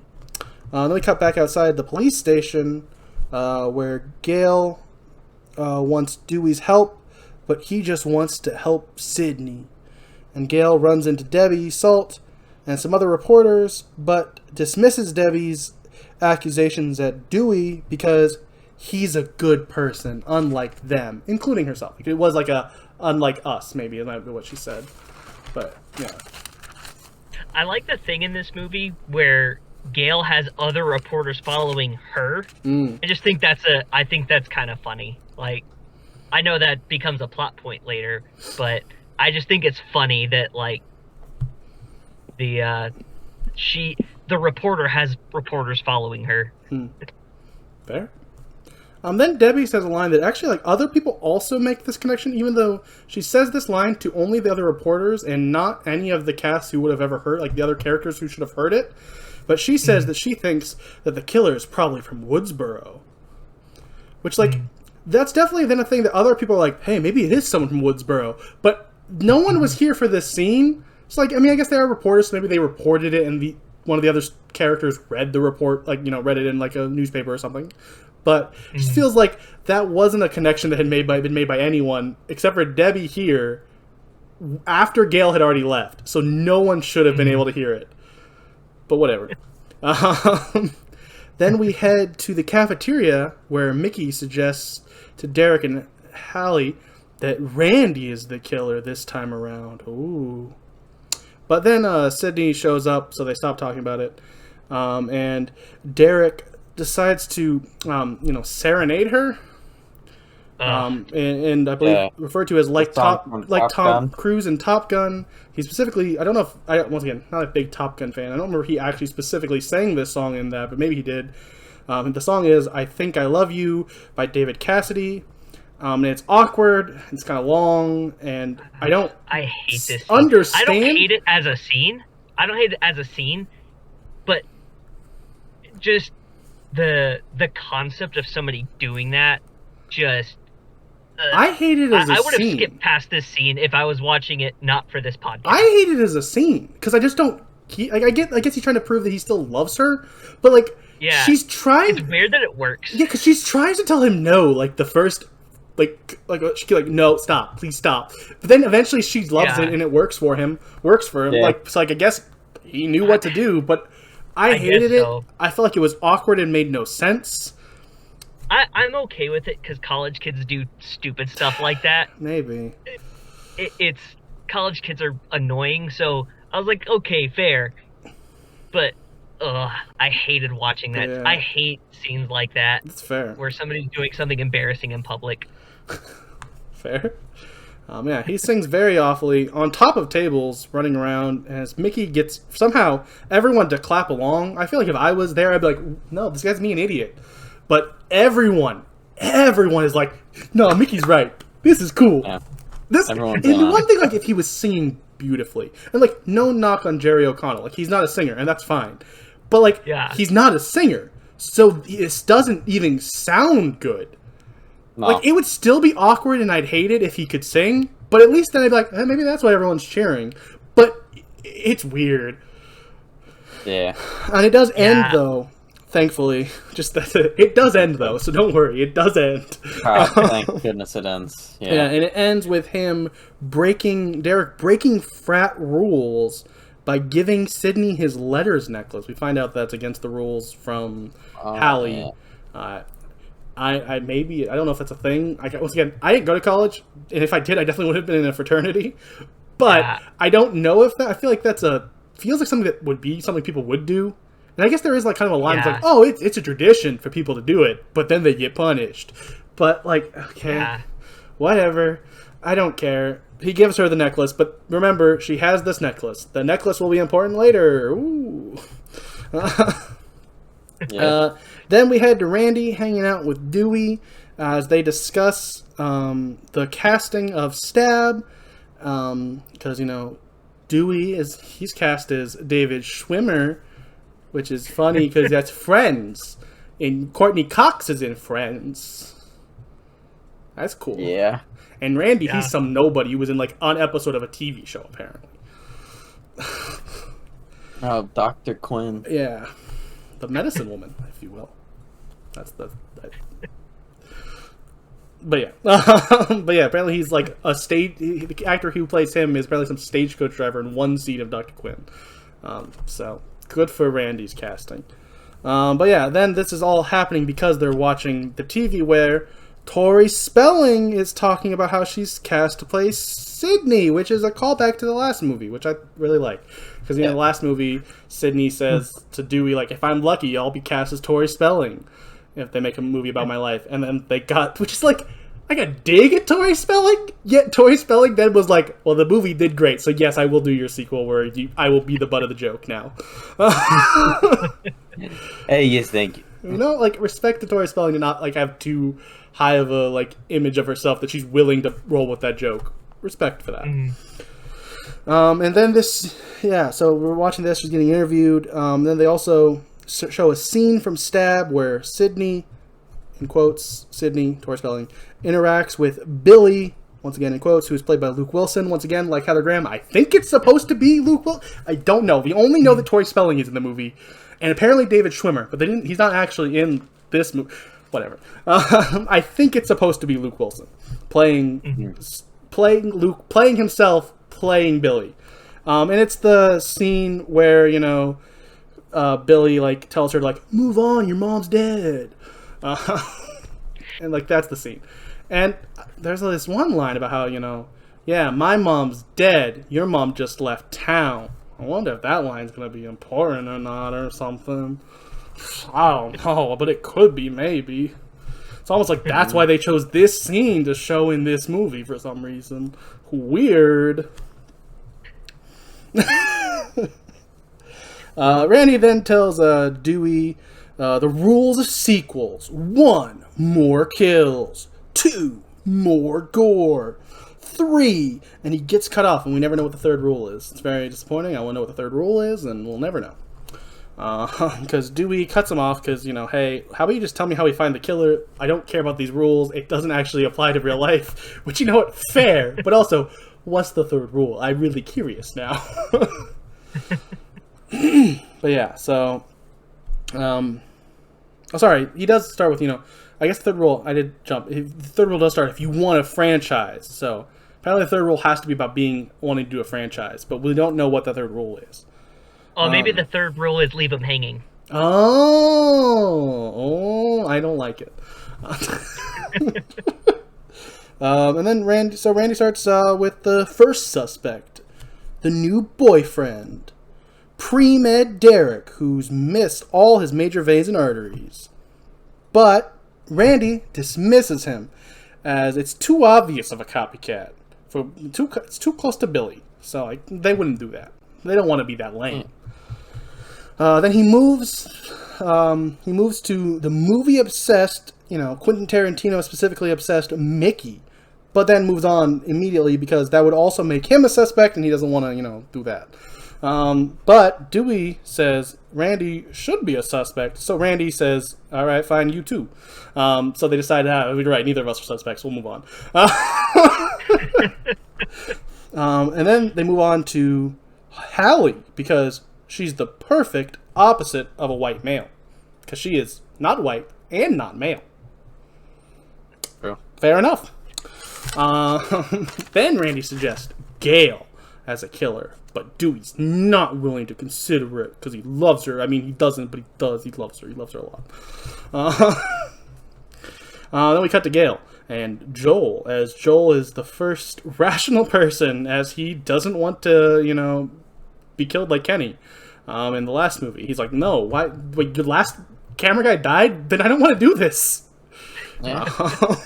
Fair enough, Joel. Fair enough. Yeah, it's like, good for you, Joel. But Gale talks him into staying because, this is your job. You do your job. You put your life on the line.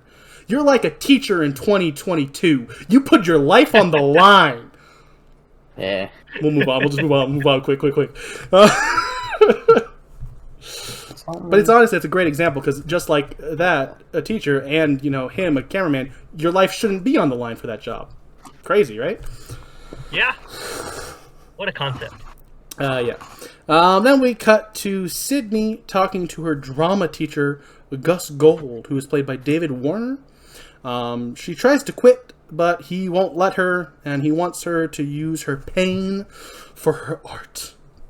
We then see a scene from the play. I didn't write down the name of the play. It's got, Cassandra. Yeah.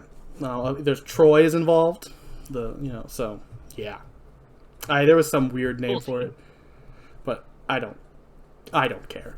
So I don't care what the name is. The scene happens. It's a bunch of people in masks dancing around weirdly around her. She gives this eloquent little, is it a song or a speech? I don't remember which one it was. It's a speech. Is it a speech? Okay, yeah. She gives a little speech as they kind of dance around her. As they're dancing, she realizes one of them has a Ghostface mask. And Sydney screams, and Ghostface runs away. Then she runs and hides in the back, where Derek shows up, and Sydney is suspicious of him, and she breaks up with him. We then head to Randy, Dewey, Gale, and Joel. discussing the possible next victim. Joel leaves to go get some product placement.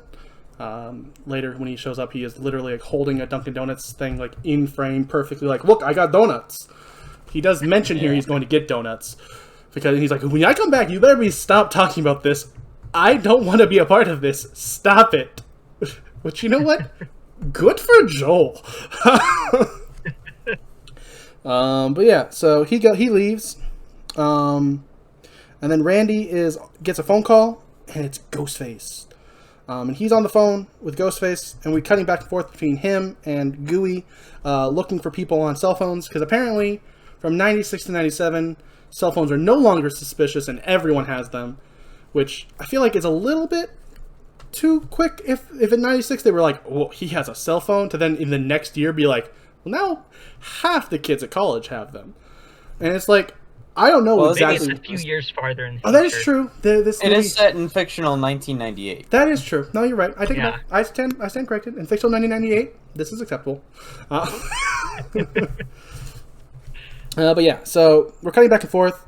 While the gooey half of it, it's uneventful. They just, you're not talking to who you want you to talk to.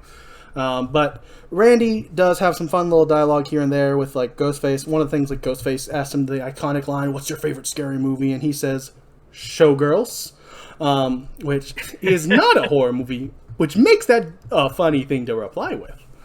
Pretty funny. And then he asks Ghostface what his favorite scary movie is, and just lists off a bunch of horror movies at colleges. Because Randy's a film nerd, remember? That's his thing. He surprisingly doesn't do a silly voice in this scene, which made me wonder, is this Randy? Is this someone else? No, this is Randy, and not just, Jamie Kennedy. Oh, okay, fair enough. But also, is it Randy, though? Because then Randy makes a big mistake. One you would think Randy, of all people, would know not to do, as he backs up into, like, a car door. It's a van door, a van sliding door. He backs up into this van door that now he can't look behind him as, Ghostface pops out and pulls him inside and kills him. Well, first he says some very disparaging things about, Billy Loomis. That's true. You're right. He doesn't say how, he was a copycat, and why would you ever want to be like that? You're right. Mama's boy. You are right. Yeah. Well, you are right. That is a line. I forgot about that. Because among other things, didn't take a lot of notes on this scene because at first I just had like one line of like, they look around and then he dies, but I was like, I should give a little more description of what happened. But yeah, so I didn't need the whole him calling him homo repressed or whatever. Yeah, no, that does not age well. I will say I'm surprised by how few jokes in these two movies have aged like super poorly like that. That's true. They keep it pretty for the most part pretty not homophobic and transphobic. So yeah, no, I agree. That is, well, by all means, let's call out the one they do, but also give them credit that they only did one, because I've watched some comedies that I love from like 2004, and they're still throwing that crap out like it's not a bad thing. There's still some stuff in like 2011 that's like, ugh. Depending on where you go, you might still see that stuff now. Yeah. Yay! Racists and homophobic and transphobic people in the world. Thank you for making this world terrible. Wait, no, screw you. But yeah. So he does do something that I saw a lot of people point out, and I didn't even really notice it when it first happened, but it is fair. Randy does the most un-Randy thing. Like, Randy is the character who should be yelling at someone for backing into, like, a parked van like that, but he just walks right into it. Guys, because he's in the heat of the moment of insulting Billy and throwing out homophobic slurs at him and stuff. So he's like, I'm too flustered. And yeah, he gets killed, which apparently like was kind of a risky move, because apparently, I don't understand why, but for some reason Randy apparently was like people's favorite around the time like when these first like two movies came out. Like, I guess probably I can play like advocate of understanding why it's because he's the movie buff. He's us. He is us in the movie. Like, he's the audience. Yeah, and that's fair. I like him. I do too. I didn't need the voices. I didn't need the make British clear. accent for half a second, but I like him. Oh, I want to make it clear. I don't dislike Randy. I just don't understand how, if you watch the first one, Randy's your favorite. I'd be like, well, Dewey was there and Stu was there. They're the characters from this movie that stood out to me. But, like, I don't have a problem with people who like Randy. Like, he's fine. Honestly, he's worse in this movie than he was in the first movie. He's like my fourth favorite character in the first movie, but a couple of my favorite characters die, so... Yeah. Of the remaining, I guess he's... Stu. Dying. Or is he? Because he's in this movie in the background of a shot. True. He keeps asking people to bring him back. And I love Matthew Lillard for it. And here's the thing. Is it kind of... Should it not happen? Yeah, no, he should be dead. But also... It should definitely not happen. But also, please make it happen. Because I love Matthew Lillard.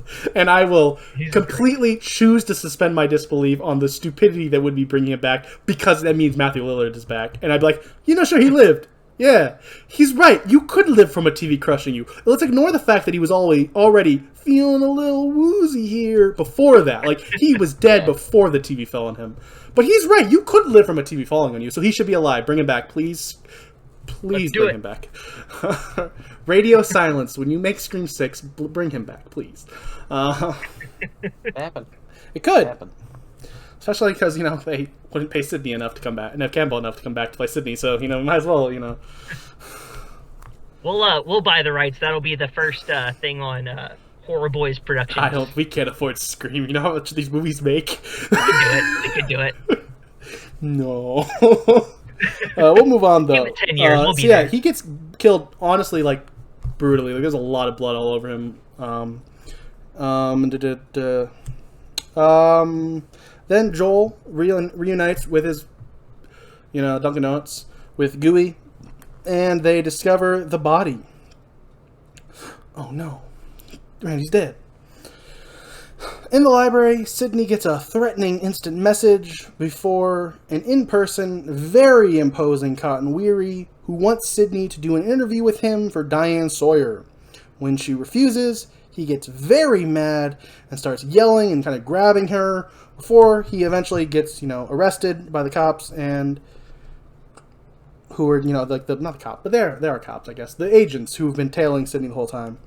Cotton is then interrogated and gives off, and I write this, and here's the thing, maybe it's partially spoiler because I knew what happens in the movie, but he gives off some of the most red herring, like, energy to ever red herring. Like, it is so overboard. I was like, there's no way he could be the killer. Like, that's what I was thinking. This was the first time I'd seen it, and I was like, he's not gonna be. It's a shade too much of me being like, well, now I don't believe him as an actual option. Because you've made it so heavy-handed. Yeah. But at the same point, though, I guess, to play devil's advocate, didn't they do that with Stu and Billy? Yeah, exactly. So, that was kind of my thinking, too. I was like, fair, I kind of hope they don't do that, but I could see that. I believe in one of I think at least one of the times the script was written, I don't know if it was the original or if it was one of the rewrites before they got to this one, he was a killer at one point. Mm-hmm. But, spoiler, he's not this time. But I feel like this scene gives it away, because it's just too much. It's so red herring. Like, it's like, okay, we get it. I'm innocent! It's like, okay, well, you're so not innocent the way you're yelling how you're innocent that you have to therefore be innocent. Like, yeah. Before he's then released, because, they actually don't have any evidence on him, and he talks to Gale as he leaves. Then outside, Gale snaps at Debbie Salt before Joel comes up and quits and leaves. Good for Joel. He's gone. Good for you, Joel. You're a smart man. I would have done the same thing. Yeah. Then Dewey shows up and Gale tells Dewey she feels bad and just wants to find the killer now. She's done. She doesn't care about her story anymore. And they decide to watch the footage that Joel had shot at all the scenes to try to figure out, hey, where's the killer in here? They're probably, they want to see the, aftermath of their kills. They're sick. They're freaks. They'd get off on that, so we got to find them. So they go to do that. I also write here, as we transition into the next shot, that the soundtrack was dope. I love this little bit of music we have in this transition. It's, one of my favorite for this movie, for sure. It's the only time I wrote it down specifically, calling it out, so obviously I liked it. We transition from them planning to heading to, and now they're at this lecture hall to play the tapes. We get some sweet gooey moments. That's gooey, G-E-W-E-Y, not gooey as in... if you listened to our last episode, you understand what I mean by gooey. Not gooey like a delicious Dunkin' Donut filled with... Sorry, we get some sweet Dale moments. Is that better? Dale moments? We'll go Dale moments. No, it's gooey. I've decided it's gooey. I like gooey better. Not like Chip and Dale Rescue Rangers. But... No, they're sweet moments between Gale and Dewey. Okay, fine. We'll say it like that. I wanted to give them a cute couple name, but we won't do it. It's confusing. People are going to think there's goo involved. There's no goo. There's no goo involved. They do start to make out, though. Yeah. But they're interrupted when footage of the victim starts to play on a different TV. That's not their footage. So Dewey limps off to try and get Ghostface, who they see Ghostface up in the projection room. So he goes off to find Ghostface, but he comes back and because he can't find him, and Ghostface pops out behind Gale, which is kind of that moment where you realize if you hadn't seen the first movie, I guess, and it definitely seems like there has to be two killers for this movie too, because how else do you? Ghostface isn't magic, so he can't do that. This isn't Jason who can teleport. Ghostface has to is a person. And normally a kind of inept person. So, yeah. But yeah, Ghostface pops up behind Gale, but she's able to run away and is chased. Then Dewey, while this is she starts to run off, Dewey falls down the stairs trying to follow her because, he's got a limp. And that's to write him out for a little bit.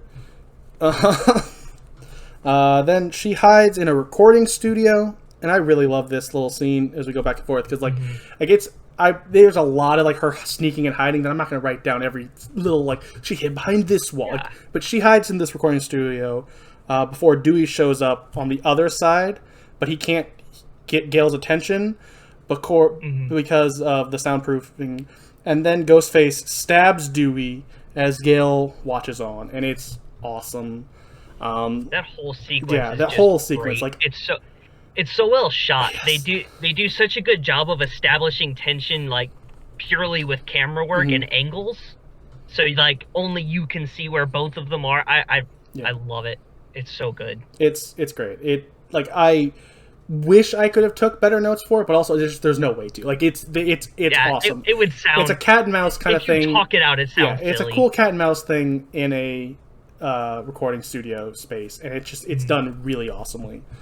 And then Dewey is, stabbed repeatedly, lots of blood. He must be dead this time around.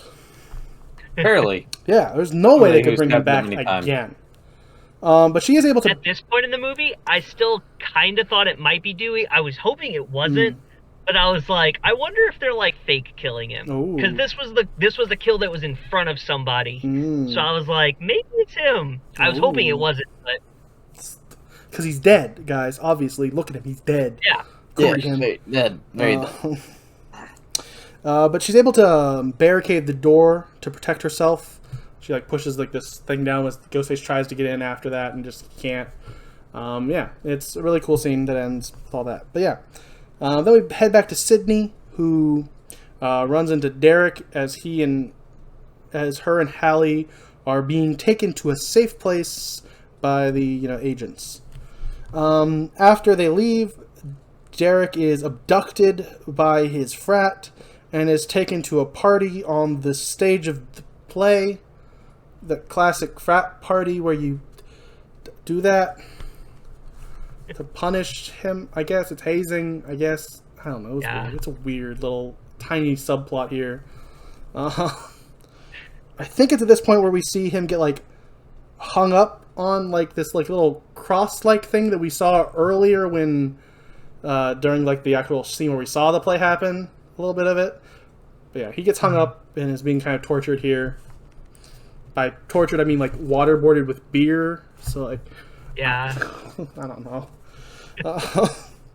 Then we head back to the cop car, and on the road, the agents stop at a red light. And then they have some awkward dialogue where one of them is if we tell you where to go, we're going to have to kill you. And then the other one makes like a don't ask, don't tell joke. And there was a line earlier where Sydney thought he might be, might be gay. But like, honestly, I guess it's not like, this joke isn't like a derogatory joke towards gay people, so I'm okay with it. But it just felt really weird to be like, no, we're doubling down. She was right.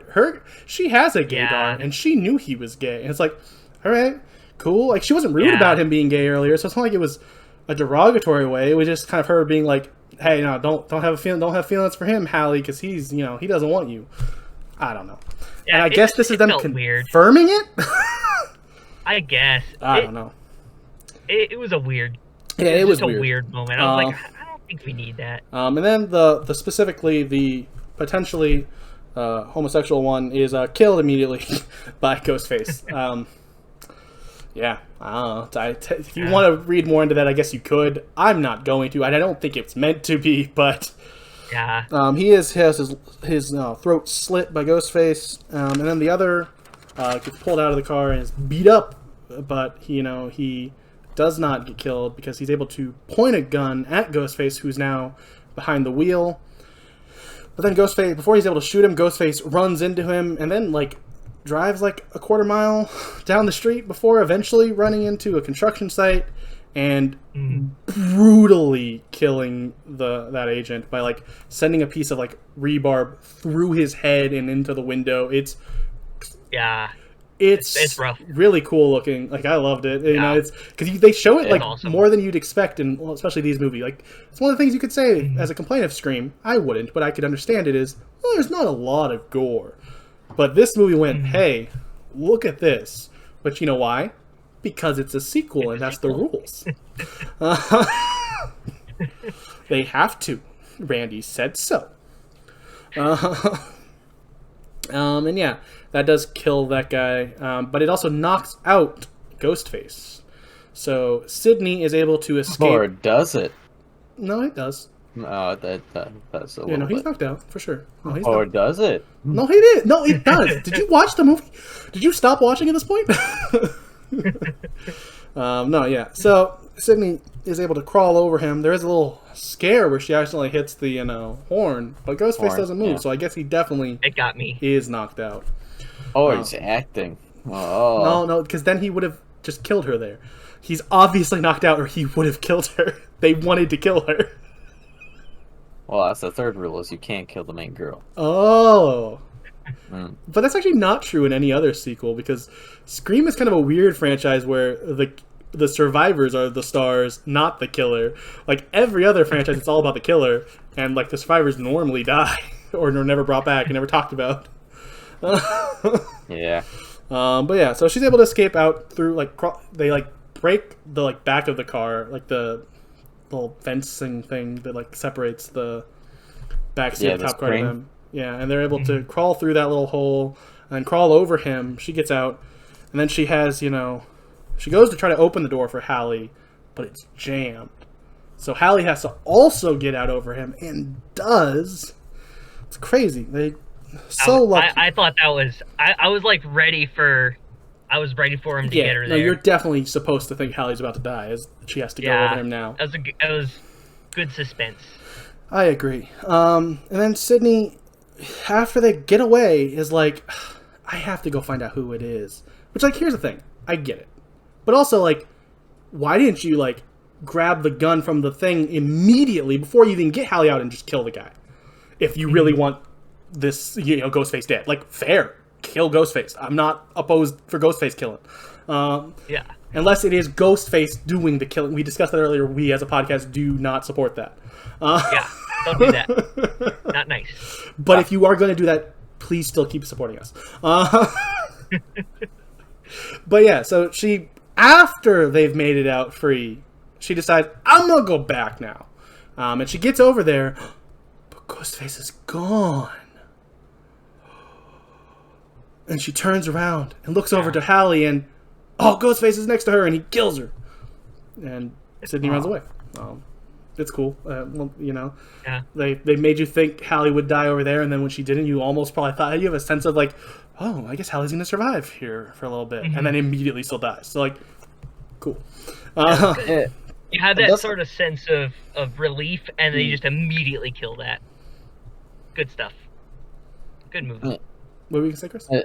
I was just going to say, it doesn't make a ton of sense how Ghostface got from the cop car to the other side of the street without being, noticed at all. But I mean, he does. They were turned away, so maybe he got out of the cop car and then hid momentarily. Around, went around over the cop car and behind the stuff that he jumped. Ran around the entire block. Yeah, not the whole block. Yeah. He could run through the construction stuff. There's a space there that he pops out of. He could. I'm not saying it's not still hard to do that quickly, but it's not a whole block. Pinned against the wall. It's a little sweaty, but I think he ran around there's that big pile of wood looking stuff. Yeah. So I think he ran around that and then hid behind that till they got there. There's a little bit of space where the sidewalk should have been next to where the construction stuff is. He definitely. I'm not saying this isn't still a mild flaw, because I still think that's still too quick for him to be able to do that. But he wouldn't have had to go all around the block. I'm not saying they shouldn't have saw him. I'm just saying that he didn't have to do as much as you're saying he would have had to do. He still had to do too much. Way too much, yes. Yeah. No, that is the only point I want to make here. That's fair. But also, what do you want? It's a horror movie. Sometimes logic has to go out. Sometimes it happens. Which also, I feel like in that other scene with Ghostface in the theater, that means that probably was just one killer. I think that might have just been a really fast Ghostface again. Yeah. Yeah, I think in that one it's because that had to be there for this Ghostface to be there. I think most of this movie is just the one Ghostface. I think At any one scene. Yeah. Yeah, I think mostly it's just the one Ghostface. It takes a long time from when the person who just does the thing up at the projection booth before the end of the Gale and Dewey killing Dewey scene. The person who did the projection thing could have then immediately ran and killed the cops, while the rest of the person who was down there was the one who dealt with Dewey and Gale the rest of that whole scene. Possibly, who knows? I think it's you're not supposed to know who Ghostface is in any individual scene. That's the whole point. But right. Yeah. Maybe there's except a third for the killer. one with Jamie Kennedy. Yeah. That one is pretty obvious that it must have been Randy killing himself because he's a suspect. But yeah, so maybe there's a little bit of a flaw here. There's a little bit of maybe he wouldn't have been able to get there, and maybe also other Ghostface had to be super fast as well. Apparently, all these Ghostface are track stars now. I understand. But yeah, once again, like a lot of flaws in this movie, I'm willing to agree that those are flaws, but also admit that I didn't care in the moment at all. In the moment, I was good. It doesn't matter. Fair. Where did I leave? Hartley gets stabbed. Well, then we cut back to Gale at the school, who runs into a blood-covered Cotton who says he was just trying to help Dewey. Oh. Yeah. Then Gale runs outside, and she calls the cop on Debbie Salt's phone, who's also there. And she calls the cops on Debbie's phone. And she also tells her that the killer's Cotton. Effing weary. I'm not gonna, I don't curse, but that Gale, she's a bad person. Then Sydney runs to the theater because she hears this music playing in it. The music from her scene earlier. So she, I guess, assumes that Gus must be there listening to the music again or something. So she runs inside where she hears the music, and then once she's on the music stops as she's on the stage, and the spotlight is shown upon her. And then the sets start lowering down around her, including a tied up Derek. Then Ghostface reveals he's Mickey. What? Remember Mickey? We haven't seen him since the singing scene. Something I also, once again, didn't realize in the moment in the movie as a problem, but someone pointed out in like, one of the videos I watched on it, and it's totally fair. Mickey, for the most part, felt like he was almost written out of this movie up until he got revealed again. Like, it's been like 45 minutes since we've seen Mickey. Huh. I didn't think about it in the moment, but I guess now that you mention it, he's not in a lot of. He's just gone again for a long time. Yeah. And he says that Derek is his accomplice. So Sidney stops freeing Derek. Then Mickey shoots Derek in the chest. So I guess he's not his accomplice. And in his dying breath, he says, "I never would have hurt you," to Sidney. It's very sad. Poor Derek. Mm-hmm. Well, he's gone. So moving on. Mickey says that she needs to work on her trust issues and how Derek was the perfect boy to bring home to Mom if she had a mom.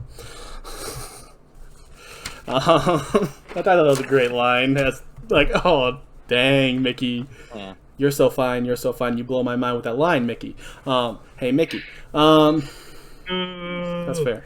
And then he says that he's different than Billy because Billy, he didn't want to get caught. He wants to get caught because so he can blame the violence on movies because all the money's in the court case now.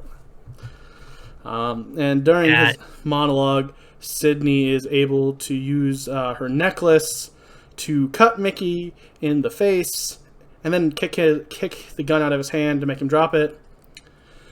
Cool. Then they fight for a bit until Mickey gets the gun back.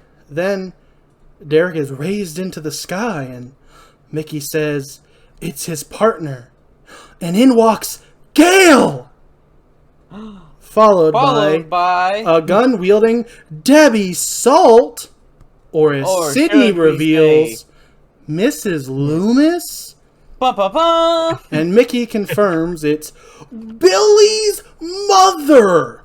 In one of my favorite line deliveries of this movie, it's no Matthew Lillard line delivery, but I love Billy's mother. is great. I will be referring to her as Billy's mother throughout the rest of my notes. You might get tired of the joke, but I won't. I'm already tired of it. That's fair, but also I don't care. That's also hey, fair. if you don't like the way I take notes, Chris, you can take notes next week. Yeah. Oh, okay. I guess I'll take. I guess we'll let my bits happen then. I lost my place though.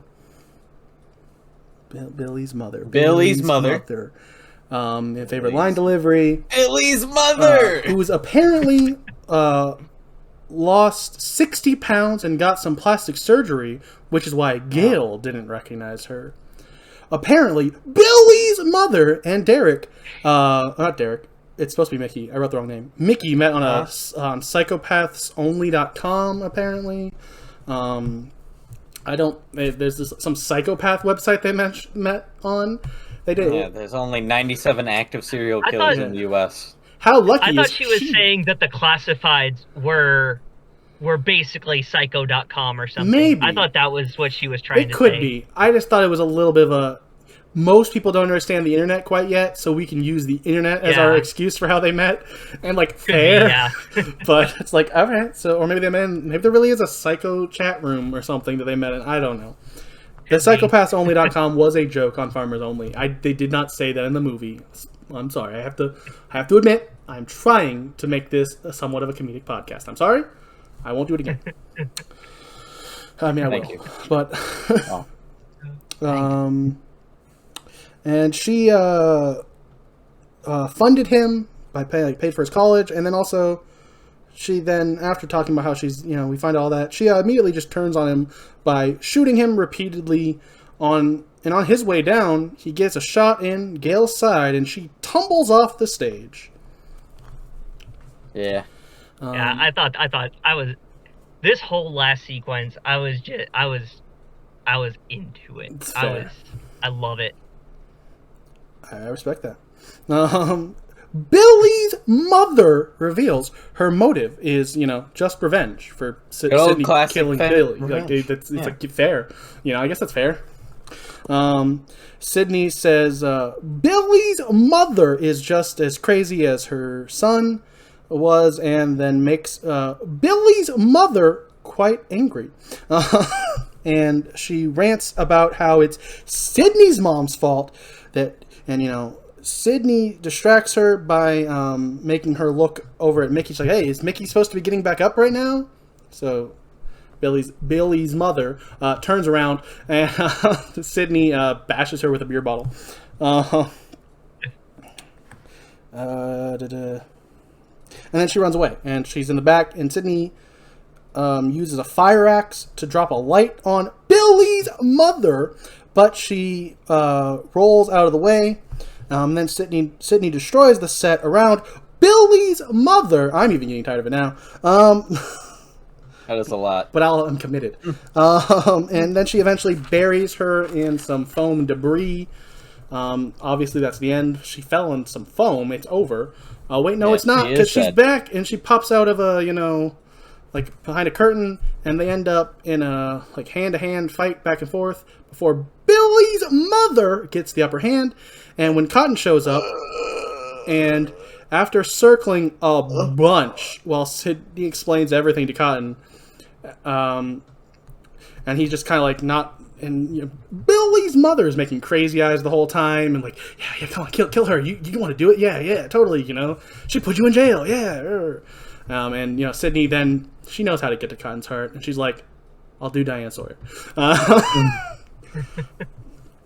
So then he shoots Billy's mother in the neck. Yeah, that's like the shoulder, but yeah. There's definitely like blood coming out of her throat. In the scene where they're like looking down at the body. Mm-hmm. I don't think it's, but in the shot where you see her get shot, it's like definitely like the shoulder. Oh, so that must have been maybe that's a continuity area. Yeah. As Sydney checks to make sure that Billy's mother is dead, she gets scared by a still alive Gale. Woo, Gale's alive! As they stare at Billy's mother, Gale asks if she's dead, and Sydney says they always come back. Right as Mickey pops up behind them, screaming, and they both just shoot him repeatedly, because they both have the two guns that have been used. Scarface style. Yeah. Bah, bah, bah, bah, bah, bah, bah. Yeah.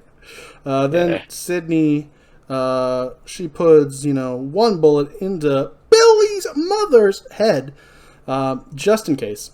Outside, Gale finds a still somehow alive Dewey and chooses to go with him instead of covering the story. Because also... it was the scar tissue that saved them. Oh, sure. The stab wounds went into his scar tissue, is what they say. I mean... And that saved his life. I'm fine with it. I don't know how that makes any sense. I love Dewey. I love Dewey. I don't want them to kill Dewey, so it's fine. Yeah. But also... Yeah. Okay. Then the media rush Sydney, and she tells them to talk to Cotton, giving him the fame he's wanted. And Cotton tells the news it'll make a hell of a movie, as we end the movie watching Sydney walk off. And this movie made $32 million in its opening weekend, so good for the movie. It's a really good, successful movie. And yeah, it's a really good movie. There's my thoughts. Moving on. Just kidding. No, my thoughts are this movie is really good. Probably great, even. I'd even be willing to go that far. One of the best sequels in horror, for sure. It does have the biggest flaw it has is it following Scream, which I think is a perfect movie, and one of my favorites is my favorite movie of all time. And I don't think it lives up to Scream, but I do think it's a really good movie that it's not fair. Nothing could live up to Scream. And this movie is still great. I love this movie. It has definitely more flaws, like definitely more than I'm willing to go, yeah, no, Ghostface does some stuff that he shouldn't be able to do. No explanation. It just happens. Deal with it. Sorry.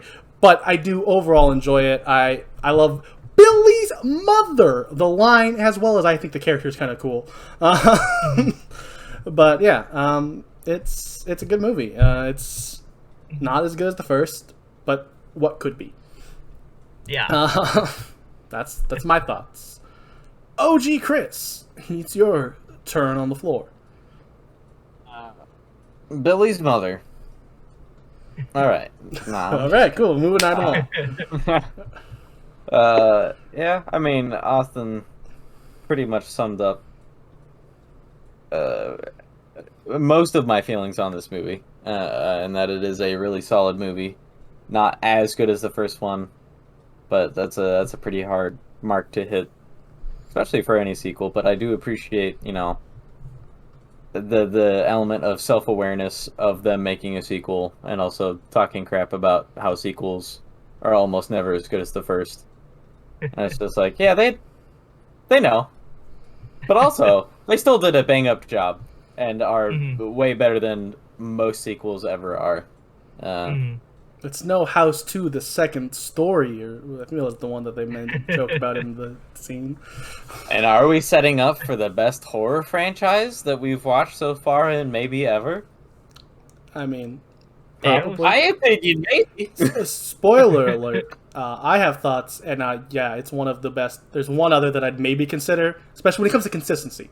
There are definitely other ones that I think have highs that are higher. I don't know if I agree with that. I personally, like I said, think Scream's the best movie ever. But I can respect opinions that some of the other franchises might have movies that are on the level with Scream. But I think Scream, spoiler, we're only on movie 2, but for the most part, this franchise is all bangers.